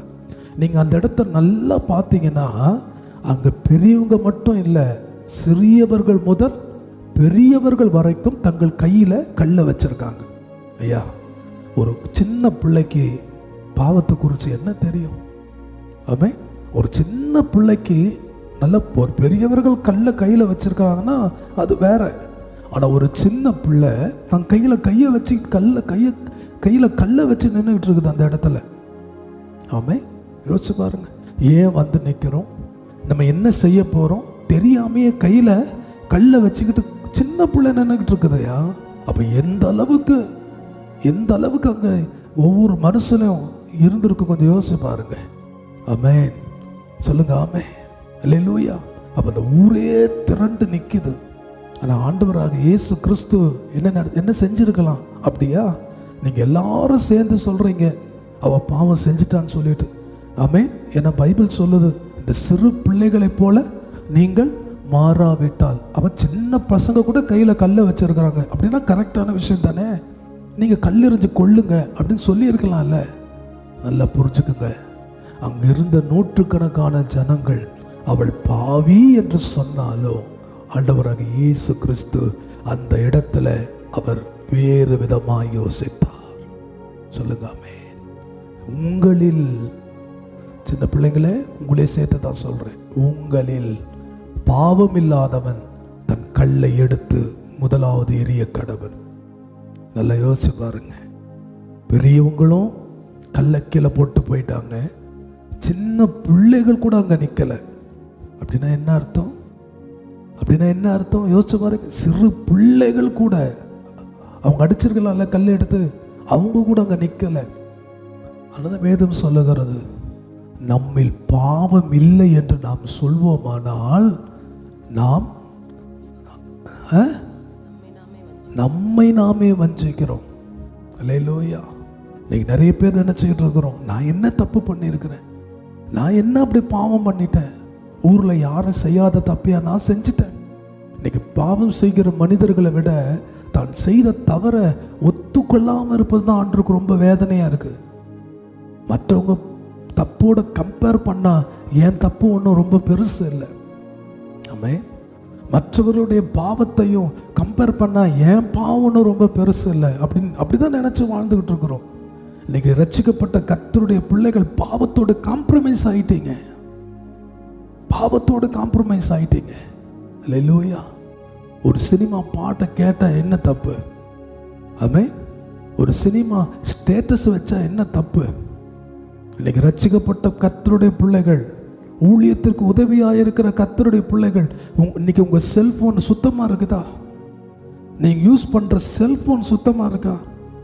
100 கிறிஸ்தவ பாடலை கேட்டாலும் ஒரு சினிமா பாடலை கேட்டால் தான் உங்களுக்கு திருப்தியாக இருக்கு. தப்பு இல்லை அப்படின்னு நீங்கள் நினைக்கிறீங்க. இன்னைக்கு ஸ்டேட்டஸில் இயேசுவை வசனத்தை வைக்க வேண்டிய இடத்துல சினிமாக்காரனை வச்சு நீயும் கெட்டு போகிறது இல்லாமல் உன் ஸ்டேட்டஸை பார்க்குறவனெல்லாம் கெடுக்க வைக்கிற.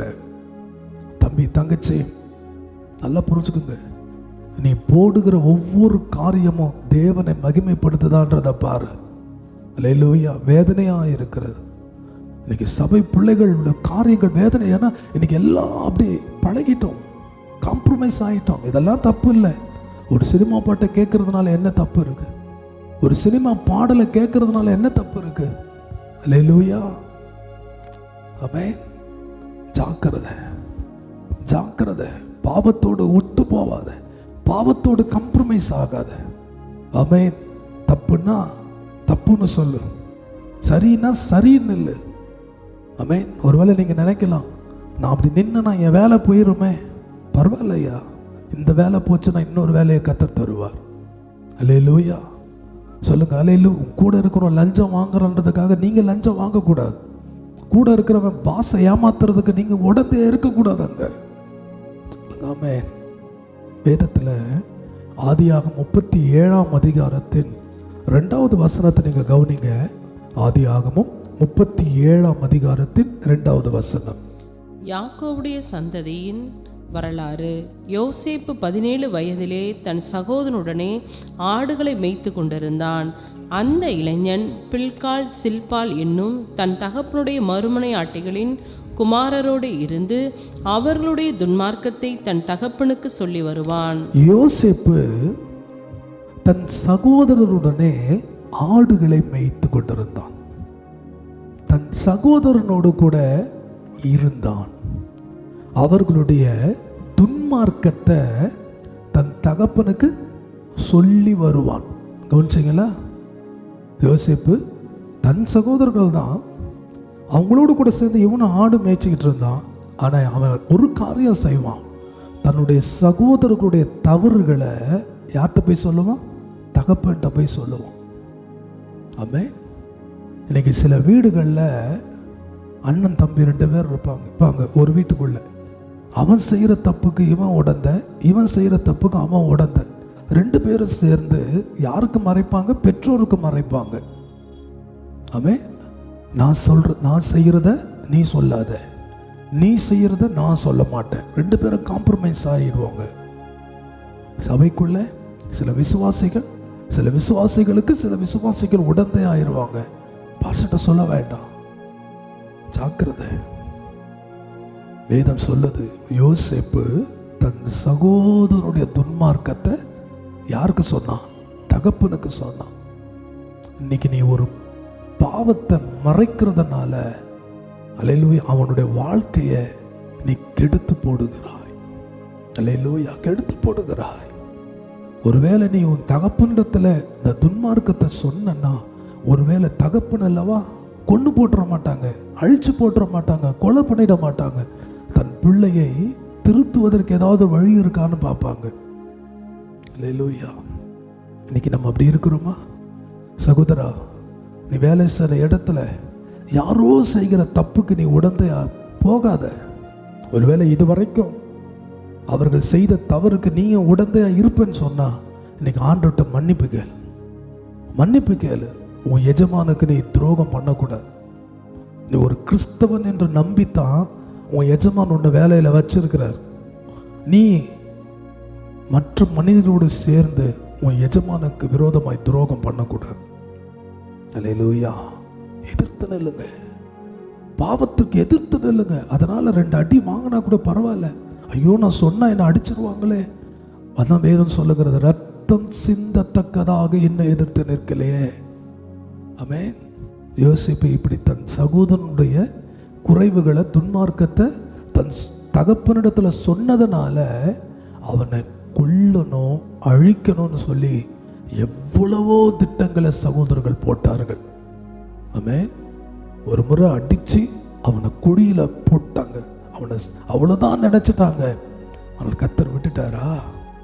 அதே யோசேப்பை கர்த்தர் பாதுகாத்து அவனை உயர்த்தி அந்த சகோதரன் அவன் காலின் கீழ் வந்து விழும்படிக்கு கர்த்தர் செய்தார். உத்தமமாய் வாழ்கிறவர்களுக்கு கர்த்தர் துணையாய் இருப்பார். ஆமென் சொல்லுங்க. அல்லேலூயா. நான் பரிசுத்தமா வாழ்றதுனால யாரும் என்கிட்ட பேச மாட்டுறாங்க. ஆமென். அவங்களுடைய தப்புக்கு தவறுக்கும் நான் உடந்தையா இருக்கிறதுனால என்னை ஒதுக்கி வச்சிருக்காங்க நீங்க நினைக்கலாம். அதனால ஆண்டவர் சொல்றாரு, பயப்படாதே, நான் உனக்கு துணை நிற்கிறேன் என்று ஆண்டவர் சொல்றார். பாவத்தோடு காம்ப்ரமைஸ் ஆகாதீங்க. அருமையான கர்த்தருடைய பிள்ளைகளை, இந்த காலத்தில் இப்படி வாழ்ந்தாதான் நம்ம வாழ முடியும். இப்படிலாம் கொஞ்சம் அட்ஜஸ்ட் பண்ணாதான் நம்மளால இருக்க முடியும். வேண்டாம் வேண்டாம் வேண்டாம் வேண்டாம். நம்ம வாழ போற வாழ்க்கை இந்த உலகத்திற்குரிய வாழ்க்கை அல்ல. சொல்லுங்க. ஒருவேளை நீங்க சொல்றது உலகத்தின் பார்வைக்கு சரியா இருக்கலாம். இந்த உலகத்துலலாம் கொஞ்சம் அட்ஜஸ்ட் பண்ணி வாழ்ந்தாதான் பாஸ்டர் வாழ முடியும். பொய்யே பேசாம வாழ முடியாது பாஸ்டர். கொஞ்சம் ஊரோட ஒத்து போனாதான் பாஸ்டர் வாழ முடியும். அல்லேலூயா. மற்றவர்களோடு கொண்டு அட்ஜஸ்ட் பண்ணாதான் வாழ முடியும் பாஸ்டர். இதுக்கு இந்த உலகம் உண்மைக்கு நீதிக்கெல்லாம் இந்த உலகத்தில் வாழவே முடியாது பாஸ்டர். நல்லவங்கெல்லாம் இந்த உலகத்தில் வாழவே முடியாது பாஸ்டர். நீங்கள் சொல்லக்கூடாது. சொல்லுங்க. ஆமென். அதனால தான் ஆண்டவர் தம்முடைய ஜனங்களை பிரித்தெடுத்து தம்மோடு கூட அவர் அழைத்து கொண்டு வரப்போகிறார். எத்தனை பேர் விசுவாசிக்கிறீங்க?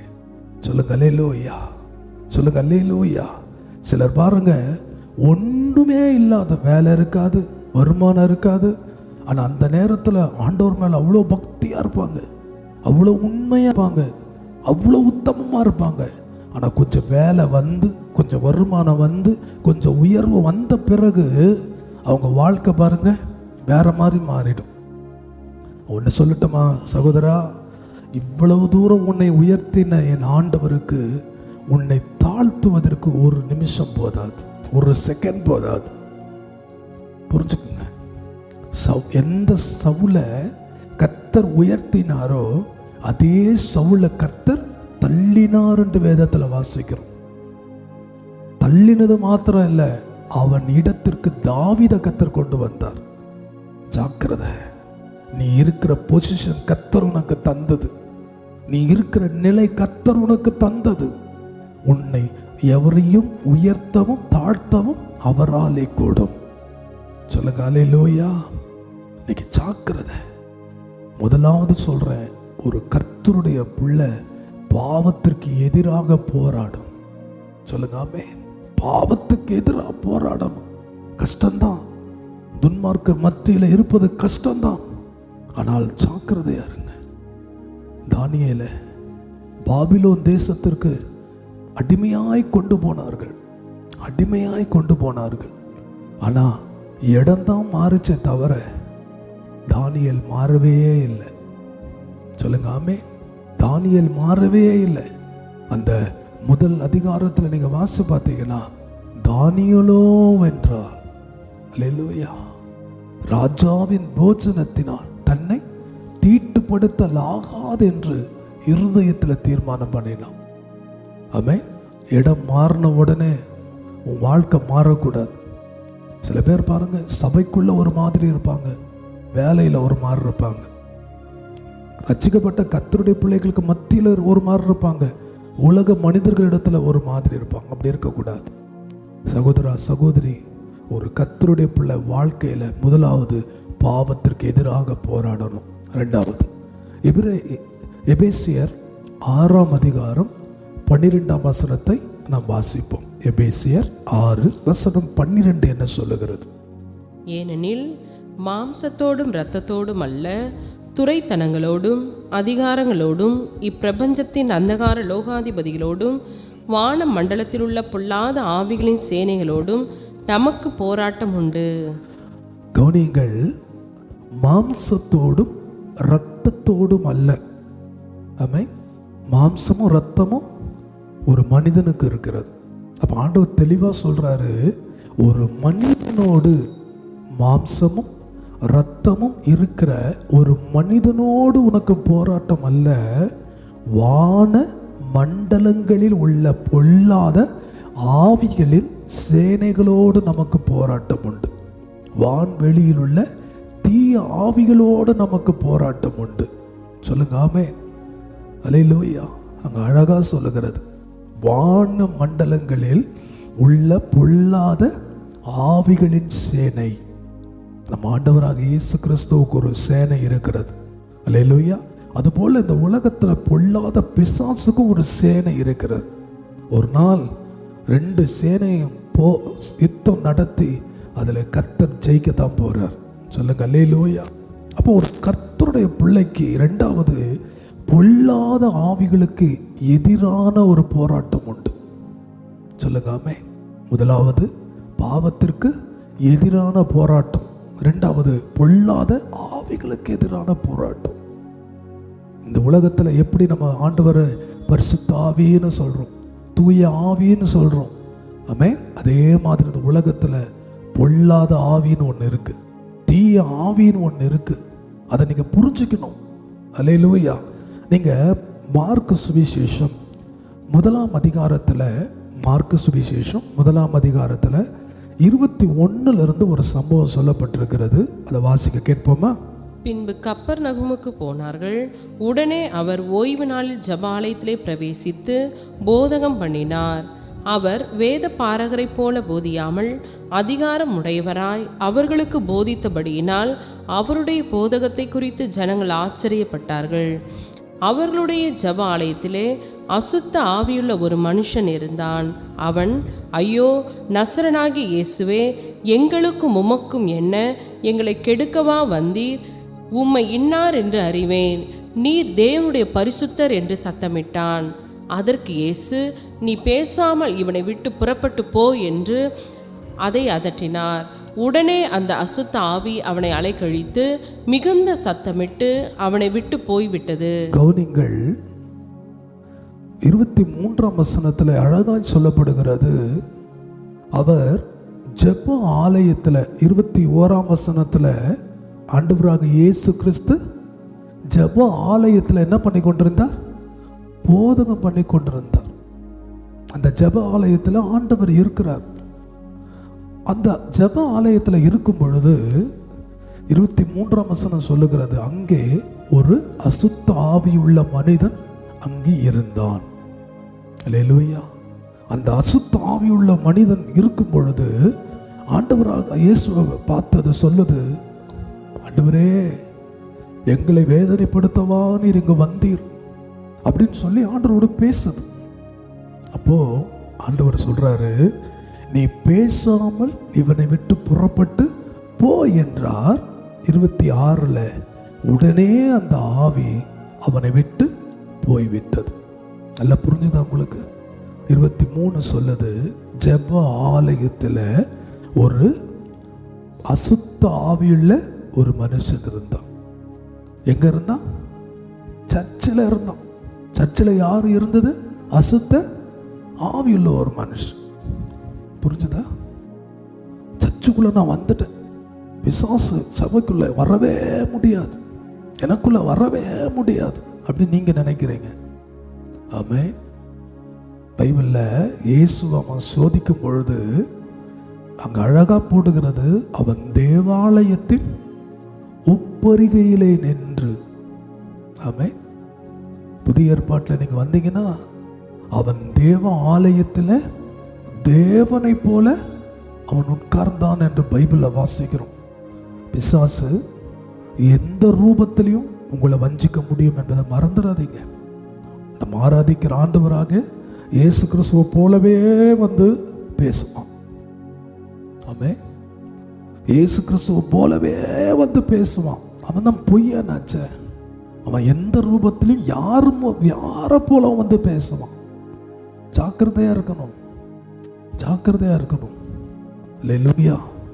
வேதம் சொல்லுகிறது, அசுத்த ஆவியுள்ள ஒரு மனுஷன் ஜெப ஆலயத்தில் இருந்தான். ஐயா, இன்னைக்கு சர்ச்சில் உட்காந்து கர்த்தரை ஆராதிக்கிறீங்க, அவங்க சிலர் கொடுக்குற ஆலோசனை, போதகர் கொடுக்குற ஆலோசனை விட நல்லா இருக்கு. நம்ம பாஸ்டரை விட இவங்க நல்லா நம்மளை நடத்துறாங்க, நல்ல ஆலோசனை கொடுக்குறாங்க நீங்க நினைக்கலாம். ஆமே. ஆனா வேதம் சொல்லுகிறத ஜாக்கிரதை, ஜாக்கிரதை. யாரையும் பிசாசு வஞ்சிக்க முடியும், யாரையும் வஞ்சிக்க முடியும். ரொம்ப ஜாக்கிரதையா இருக்கணும். அசுத்த ஆவியுள்ள மனுஷன் சபைக்குள்ள இருந்தான் பைபிள் சொல்லப்பட்டுகிறது. அல்லேலூயா. சொல்லுங்க ஆமென். 2வது லூகாஸ் விசேஷம் 13ஆம் அதிகாரத்தில், லூகாஸ் விசேஷம் 13ஆம் அதிகாரத்தில் 10 வாசிங்க. ஒரு ஓய்வு நாளில் அவர் ஜெப ஆலயத்தில் போதகம் பண்ணி கொண்டிருந்தார். அப்பொழுது 18 வருஷமாய் பலவீனப்படுத்தும் ஆவியை கொண்ட ஒரு ஸ்திரீ அங்கே இருந்தாள். அவள் எவ்வளவும் நிமிரக்கூடாத கூனியாய் இருந்தாள். இயேசு அவளை கண்டு தம்மிடத்தில் அழைத்து, ஸ்திரீயே, உன் பலவீனத்தினின்று விடுதலையாக்கப்பட்டாய் என்று சொல்லி அவள் மேல் தம்மை வைத்தார். உடனே அவள் நிமிர்ந்து தேவனை மகிமைப்படுத்தினாள். கவனிங்க, இதே இன்னொரு சம்பவம் தான். புரியுதா? நான் 5 வருஷம் விசுவாசி, நான் 10 வருஷம் விசுவாசி, நான் 15 வருஷம் விசுவாசின்னு சொல்லலாம். 18 வருஷம் விசுவாசிக்குள்ள ஒரு ஆவி, பலவீனப்படுத்துகிற ஆவி இருந்துச்சு. ஐயா, சில பலவீனங்கள், சில வியாதிகள், ஆமே, சில வியாதிகளுக்கு காரணம் பிசாசு என்பதை மறந்துடாதீங்க. அதனால தான் சில நேரத்தில் டாக்டர் போய் ஸ்கேன்லாம் எடுத்துகிட்டு வாங்கன்னு சொல்லுவார். ஸ்கேன் எடுப்பீங்க, டெஸ்ட் எடுப்பீங்க, எல்லா டெஸ்ட்டும் எடுத்துகிட்டு கொண்டு வந்து டாக்டர்கிட்ட கொடுத்தா டாக்டர் சொல்லுவார் எல்லாம் நார்மலாக இருக்குன்னுவார். கவனிச்சிருக்கீங்களா? எல்லா டெஸ்ட்டும் நார்மலாக தான் இருக்குது, அப்புறம் ஏன் பலவீனம்? டாக்டருக்கே புரியாது. சொல்லுங்காமே. டாக்டர்ஸ் ஸ்கேன் ரிப்போர்ட்டை வச்சு அவங்க ட்ரீட்மெண்ட் பண்ணுவாங்க. ஆனால் நம்ம டாக்டர் ஒருத்தர் இருக்கிறார். அல்லேலூயா. சில வியாதிக்கு சில பிசாசு காரணமாக இருக்கிறான். நல்லா புரிஞ்சுக்கணும். எல்லாமே வியாதி கிடையாது. ஆமே, நான் அதை சாப்பிட்டேன், எனக்கு இந்த பலவீனம் வந்துருச்சு, இதனால எனக்கு இந்த பலவீனம் வந்துருச்சு. இல்லை இல்லை இல்லை. சில வியாதிகள், சில பலவீனங்கள் பிசாசு கொடுக்குறான். ஆமே. ஒரு ரட்சிக்கப்பட்ட கர்த்தருடைய பிள்ளை கொடுப்பானா? 18 வருஷம் விசுவாசிக்குள்ள பலவீனப்படுத்துகிற ஆவி இருந்துச்சு. நீ சரியில்லைன்னா, நான் சரியில்லைன்னா பலவீனப்படுத்துகிற ஆவி என்னை தாக்கத்தான் செய்யும். சொல்லுங்க ஆமென், சொல்லுங்க அல்லேலூயா. புரிஞ்சுக்குங்க. இன்னைக்கு எல்லா டெஸ்டும் எடுத்து பார்த்துட்டேயா, எல்லாம் நார்மலா இருக்கு. அப்ப என்ன பிரச்சனை? இது வியாதி இல்லை, இது பிசாசு கொண்டு வருகிற பலவீனம். சொல்லுங்க. இதற்கு மருந்து மாத்திரைகள் குணப்படுத்த முடியாது, ஆண்டவராக இயேசு தான் குணப்படுத்த முடியும். சொல்லுங்க ஆமென். ஏசாயா 29ஆம் அதிகாரத்துல 10ஆம் வசனத்தை வாசிச்சு பாருங்க. கர்த்தர் உங்கள் மேல் கனநித்திரையின் ஆவியை வரப்பண்ணி உங்கள் கண்களை அடைத்து ஞான சிருஷ்டிக்காரராகிய உங்கள் தீர்க்கதரிசிகளுக்கும் தலைவர்களுக்கும் முக்காடு போட்டார். கவனிங்க, கனநித்திரையின் ஆவி. சில பேர் பார்த்தீங்களா, வீட்டில் சொல்லுவாங்க, எனக்கு தூக்கமே வரலையான்னுவாங்க, எனக்கு தூக்கமே வர மாட்டேங்குதுன்னுவாங்க. ஆனால் சபைக்குள்ள வந்தால் நல்லா பாட்டு பாடுவாங்க, ஆராதிப்பாங்க.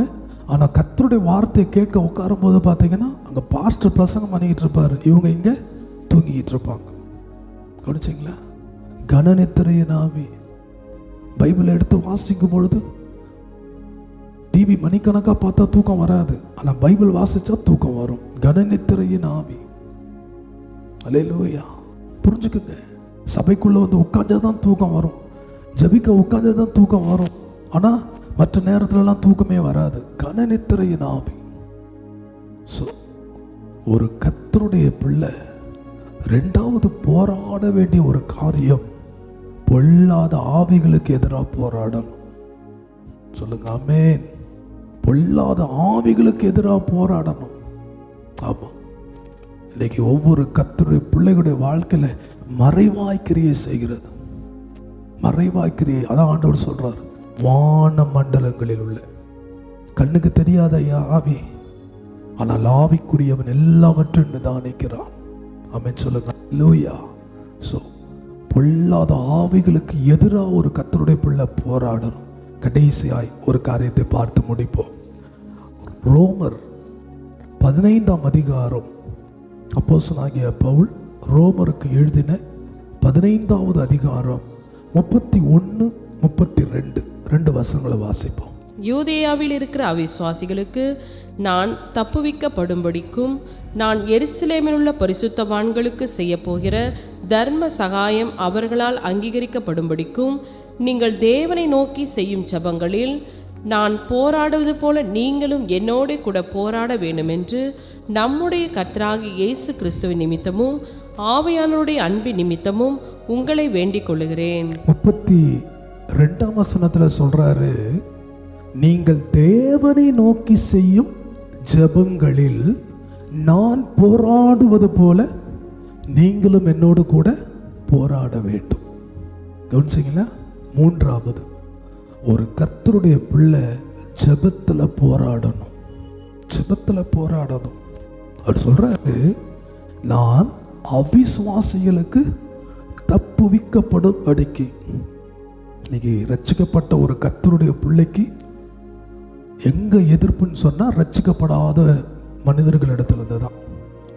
இயேசுவை விசுவாசிக்கிற நமக்கு எதிராக யார் எழும்புவாங்க சொன்னா, இயேசுவை விசுவாசிக்காத அவிசுவாசிகள்.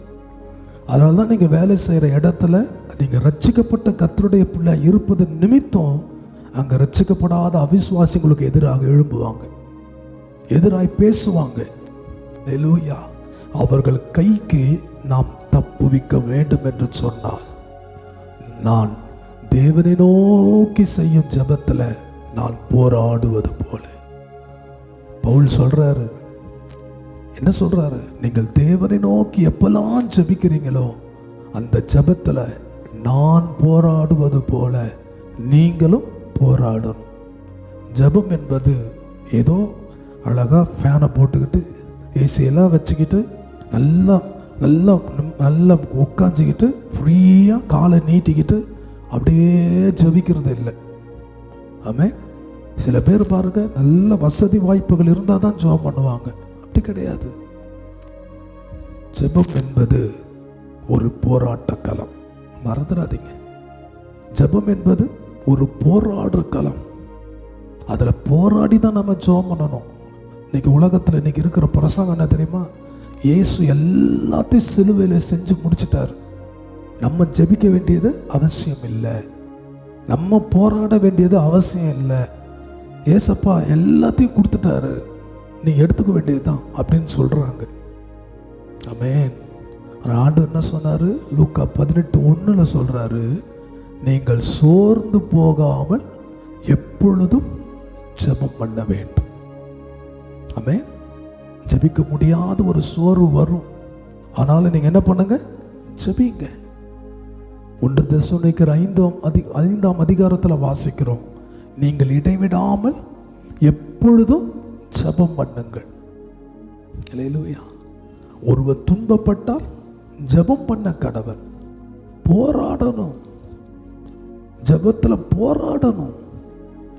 ஓசியா 12ஆம் அதிகாரத்தில் 3ஆம் வசனத்தையும் 4ஆம் வசனத்தை நீங்க கவனிப்பீங்கன்னு சொன்னா, ஓசியா 12ஆம் அதிகாரம் 3:4 யாக்கோபு குறித்து அங்க அழகா வேதம் சொல்லுகிறது. அவன் தாயின் கர்ப்பத்திலே தன் சகோதரனுடைய குதிக்காலை பிடித்தான், தன் பலத்தினால் தேவனோடே போராடினான். அவன் தூதனானவரோடே போராடி மேற்கொண்டான், அழுது அவரை நோக்கி கெஞ்சினான். கவனிங்க, 4ஆம் வசனம். நான் கேட்கிறேன், உங்க ஜெபத்துல எத்தனை பேர் நீங்க போராடுறீங்க? கணவர் ரட்சிக்கப்படுற வரைக்கும் நான் போராடுவேன். எத்தனை பேர் போராடி ஜெபம் பண்றீங்க? சொல்லுங்க. உங்க கணவர்கிட்ட ஒரு காரியத்தை பெற்றுக்கொள்வதற்கு எவ்வளவு போராட்டம் பண்றீங்க, எவ்வளவு போராட்டம் நடத்துறோம். இன்னைக்கு கர்த்தர்ட்ட போராடுறோமா? ஆமே, அழுறோமா? உங்க ஜெபத்துல எத்தனை பேர் கண்ணீரோடு ஜெபம் பண்றீங்க? சொல்லுங்க. அல்லேலூயா. எத்தனை பேர் கெஞ்சி ஜெபம் பண்றீங்க? ஆண்டுகிட்ட கெஞ்சுறீங்க. கேட்குறோம், ஜெபம் பண்றோம், அவர் கேட்டாரா கேட்க கூட தெரியல, ஜெபம் பண்ணிட்டு எழுந்து கிளம்பி போயிட்டே இருக்கிறீங்க.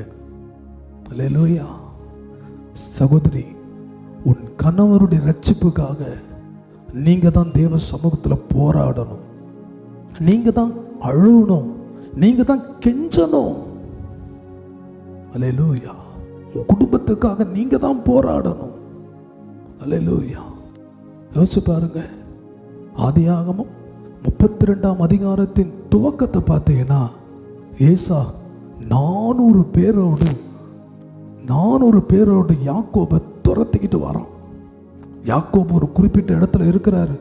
அவனை எப்படியாவது கொலை பண்ணணும், அவனை எப்படியாவது அழிக்கணும்னு சொல்லி 400 பேர் கையில் கத்தியை கொடுத்து அனுப்பி கூட்டுட்டு வரான். 32ஆம் அதிகாரத்தின் முடிவு, இதுக்கு மேலே நம்மளால எதிர்த்து நிற்க பலன் இல்லை, ஓட ஒளியறதுக்கு பலன் கிடையாது அப்படின்னு சொல்லி யாக்கோபு தேவ சமூகத்தில் போய் அழுகுறான். ஒரு சின்ன ஜெபம் பண்ணிட்டு வரல, அன்னைக்கு இரவெல்லாம் ஒரு நைட் ப்ரேயர் பண்றான். வேதத்துல இரவு ஜெபத்தை முதலாவது ஆரம்பித்தவனே இந்த யாக்கோபு தான். அல்லேலூயா. முழு இரவு ஜெபம். ஆமே. அது இரவெல்லாம் அழுகுறான். ஆண்டவர் அவனோடு கூட சரிப்பா நான் போறேன்னு சொன்ன கூட அவனை விடலை. அல்லேலூயா. 32ஆம் அதிகாரத்தின் துவக்கம் 400 பேரோடு ஏசா வரான். ஆனால் அதே 32ஆம் அதிகாரத்தின் முடிவு தேவனோடு போராடி தேவனை மேற்கொள்கிறான். அதனுடைய பலன் 33ஆம் அதிகாரத்தின் துவக்கம் ஏசாவும் யாக்கோபும் சமாதானமாகிறார்கள். சொல்லுங்க ஆமென். சகோதரா, ஒருவனுடைய வழி கர்த்தருக்கு பிரியமாயிருந்தால் அவன் எதிராளிகளோடு கூட சமாதானமாகும்படிக்கு கர்த்தர் செய்வார். எத்தனை பேர் விசுவாசிக்கிறீங்க? சொல்லுங்க அல்லேலூயா. இன்னைக்கு நம்ம போராடுறோமா, அழுகுறோமா? சில பேர் கேட்கலாம், தேசத்துக்காக இவ்வளோ சபைகள் போராடுறாங்களே, அழுகுறாங்களே, கெஞ்சுறாங்களே. ஆமென். இதுக்கு தான் கர்த்தர் இறங்க போறார். அல்லேலூயா. அதுக்கு தான் போராடுறோம். அதான் சொல்லப்படுகிறது, பலவந்தம் பண்ணுகிறவர்கள் சுதந்திரித்துக் கொள்ளுகிறார்கள். சொல்லுங்க அல்லேலூயா. ஜெபத்தில் போராடணும். யுத்த காலம். ஜெபம் என்பது ஒரு போராட்ட காலம். நான் சொல்லட்டுமா? ஜெபத்திற்கு மட்டும்தான் பரலோகம் ஆம் என்று சொல்லும். போராடணும், போராடணும். ஜெபத்தில் போராடணும். ஸோ இன்னைக்கு இந்த காலை வேளையில் ஒரு கர்த்தருடைய பிள்ளைக்கு அப்போஸ்தலனாகிய பவுல் சொல்றாரு, இந்த உலகத்தில் உங்களுக்கு போராட்டம் உண்டுன்றார். அப்போ எதிலெல்லாம் ஒரு கர்த்தருடைய பிள்ளை போராடும்? ஒன்று, அவன் பாவத்திற்கு எதிராய் போராடணும். அல்லேலூயா. அவன் பாவத்திற்கு எதிராய் போராடணும். ரெண்டாவது, பொல்லாத ஆவிகளுக்கு எதிராக போராடணும். மூணாவது, ஜெபத்தில் போராடணும். சொல்லுங்க ஆமென். நீ ஜெபத்தில் போராடினால் உன் வாழ்க்கை ஆசீர்வாதமாக இருக்கும். இந்த 3 காரியங்களை மனசில் வச்சு இன்னும் ஊக்கமாக ஜெபம் பண்ணுங்க. சீக்கிரத்தில் இந்த தேசத்தில் ஒரு பெரிய விடுதலையை கர்த்தர் தருவதற்கு என் ஆண்டவர் போதுமானவராக இருக்கிறார். நம்ம எல்லாரும் கண்களை மூடி ஜெபம் பண்ணுவோம். சுத்தமுள்ள எங்கள் நல்ல பிதாவே, தர்மையான காலை வேளைக்காக உம்மை நன்றியோடு நான் உம்மை ஸ்தோத்திரிக்கிறேன் ராஜா. நீர் நல்லவர், நீர் இரக்கமுள்ளவர், நீர் கிருபையுள்ள தேவன். எங்களோடு பேசின அந்த வார்த்தைகளுக்காக நன்றி செலுத்துகிறோம் ஆண்டவரே. இந்த உலகத்தில் மனுஷனுக்கு போராட குறிக்கப்பட்ட காலம் உண்டல்லவோ, குறிக்கப்பட்ட நாட்கள் உண்டல்லவோ. அப்போஸ்தலனாகிய பவுல் சொல்லுகிறதை போல எனக்கு வருகிற போராட்டமே உங்களுக்கு உண்டு. அல்லேலூயா. இந்த உலகத்தில் உபத்திரவங்கள் உண்டு. ஆமென். ஸோ ஒரு கர்த்தருடைய பிள்ளை 3 காரியத்தில் போராடணும். அல்லேலூயா. 1, பாவத்திற்கு எதிராக போராடணும். இன்னைக்கு நிறைய கர்த்தருடைய பிள்ளைங்க பாவத்தோடு காம்ப்ரமைஸ் ஆயிட்டீங்க. பாவம் செய்கிற மனிதர்களோடு காம்ப்ரமைஸ் ஆயிட்டீங்க. இன்னைக்கு கர்த்தர் சொல்றாரு, யோசேப்பை போல தனித்து நில், தானியேலை போல தனித்து நில். ஆமென். அதனால நீ ரத்தம் சிந்தினா கூட பரவாயில்ல, கர்த்தருக்காக தைரியமாய் தனித்து நீ நிற்க வேண்டும் என்று சொல்லி ஆண்டவர் விரும்புகிறார். நம்பர் 2, பொல்லாத ஆவிகளுக்கு எதிராக ஒரு போராட்டம். பிசாசானவன் கெர்ச்சிக்கிற சிங்கத்தை போல எவனை விழுங்கலாமோ என்று வகை தேடி சுற்றி திரிந்து கொண்டிருக்கிறான். கர்த்தருடைய பிள்ளையே, மாம்சத்தோடும் இரத்தத்தோடும் நமக்கு போராட்டம் கிடையாது. நீ மனுஷனோடு போராடிக்கிட்டு இருக்கிற, மனுஷனோடு யுத்தம் பண்ணிக்கிட்டு இருக்கிற, அதை தூக்கி போட்டுட்டு இன்னைக்கு பொல்லாத ஆவிகளுக்கு எதிராக போராடு. வேதம் சொல்லுகிறது, தேவனுக்கு கீழ்ப்படிந்து பிசாசுக்கு எதிர்த்து நில், அப்பொழுது அவன் உன்னை விட்டு ஓடி போவான். 3வது, ஜெபத்தில் போராடணும். ஆமென். ஜெபத்தில் போராடணும். அல்லேலூயா. ஜெபம் என்பது ஏதோ வசதியாக உட்கார்ந்து ஜெபிக்கிற ஒன்று அல்ல. ஆண்டவராக இயேசு கிறிஸ்து கெத்செமனேல அவர் எப்படி ஜெபம் பண்ணார்? அவருடைய வியர்வை துளிகள் இரத்தங்களாய் விழுந்துபது, அப்படி ஜெபம் பண்ணார். ஆமென். தானியேலை சிங்கக்கெபியில போட்ட பொழுது அங்கே அவன் ஜெபம் பண்ணான். ஆமென். நீங்க ஜெபத்தில் போராடுவோம். கர்த்தர் உங்களை, உங்கள் குடும்பத்தை ஆசீர்வதித்து தேவன் நடத்துவதற்கு உண்மை உள்ளவராக இருக்கிறார். தகப்பனே, எங்களை முற்றிலும் உடைய கரத்தில் ஒப்பு கொடுக்கிறோம். சீக்கிரத்தில் எங்கள் நெருக்கங்கள் எல்லாம் மாறி விடுதலையோடு உயர்த்த கர்த்தர் கிருபை தாரும். யாரெல்லாம் இந்த ஆராதனையில் எங்களோடு இணைந்து ஆண்டவரே உம்மை நோக்கி ஜெபித்து கொண்டிருக்கிறார்களோ, ஒவ்வொருடைய வாழ்க்கையும் கர்த்தர் ஆசீர்வதித்து மேன்மைப்படுத்தும். தொடர்ந்து உம்முடைய கரங்களை எங்களை தாழ்த்துகிறோம். இயேசுவின் நாமத்தில் பிதாவே, ஆமென். நம்முடைய கர்த்தராகிய இயேசு கிறிஸ்துவின் கிருபையும் பிதாவாகிய தேவனுடைய அன்பும் பரிசுத்த ஆவியானவருடைய ஐக்கியமும் நம் அனைவரோடும் என்றும் என்றும் சதா காலங்களில் நிலைத்திருப்பதாக. சேர்ந்து சொல்லுவோம், என் ஆத்துமாவே கர்த்தரை ஸ்தோத்திரி, என் முழு உள்ளமே அவருடைய பரிசுத்த நாமத்தை ஸ்தோத்திரி. என் ஆத்துமாவே கர்த்தரை ஸ்தோத்திரி, அவர் செய்த சகல உபகாரங்களையும் மறவாது. ஆமென். கர்த்தர் நல்லவர். நீங்கள் இந்த ஆராதனையின் மூலமாய் நன்மைகளை பெற்றிருப்பீர்கள் என்று சொன்னால், கர்த்தர் உங்களோடு இந்த காலை வேளையிலே பேசியிருப்பார் என்று சொன்னால், தேவனை மகிமைப்படுத்தி உங்கள் சாட்சிகளை நீங்கள் கமெண்ட்ஸில் போடுங்க. அது எங்களுக்கு ரொம்ப உற்சாகமாக இருக்கும். அல்லேலூயா. கர்த்தர் உங்களோடு கூட இருப்பார். God bless you.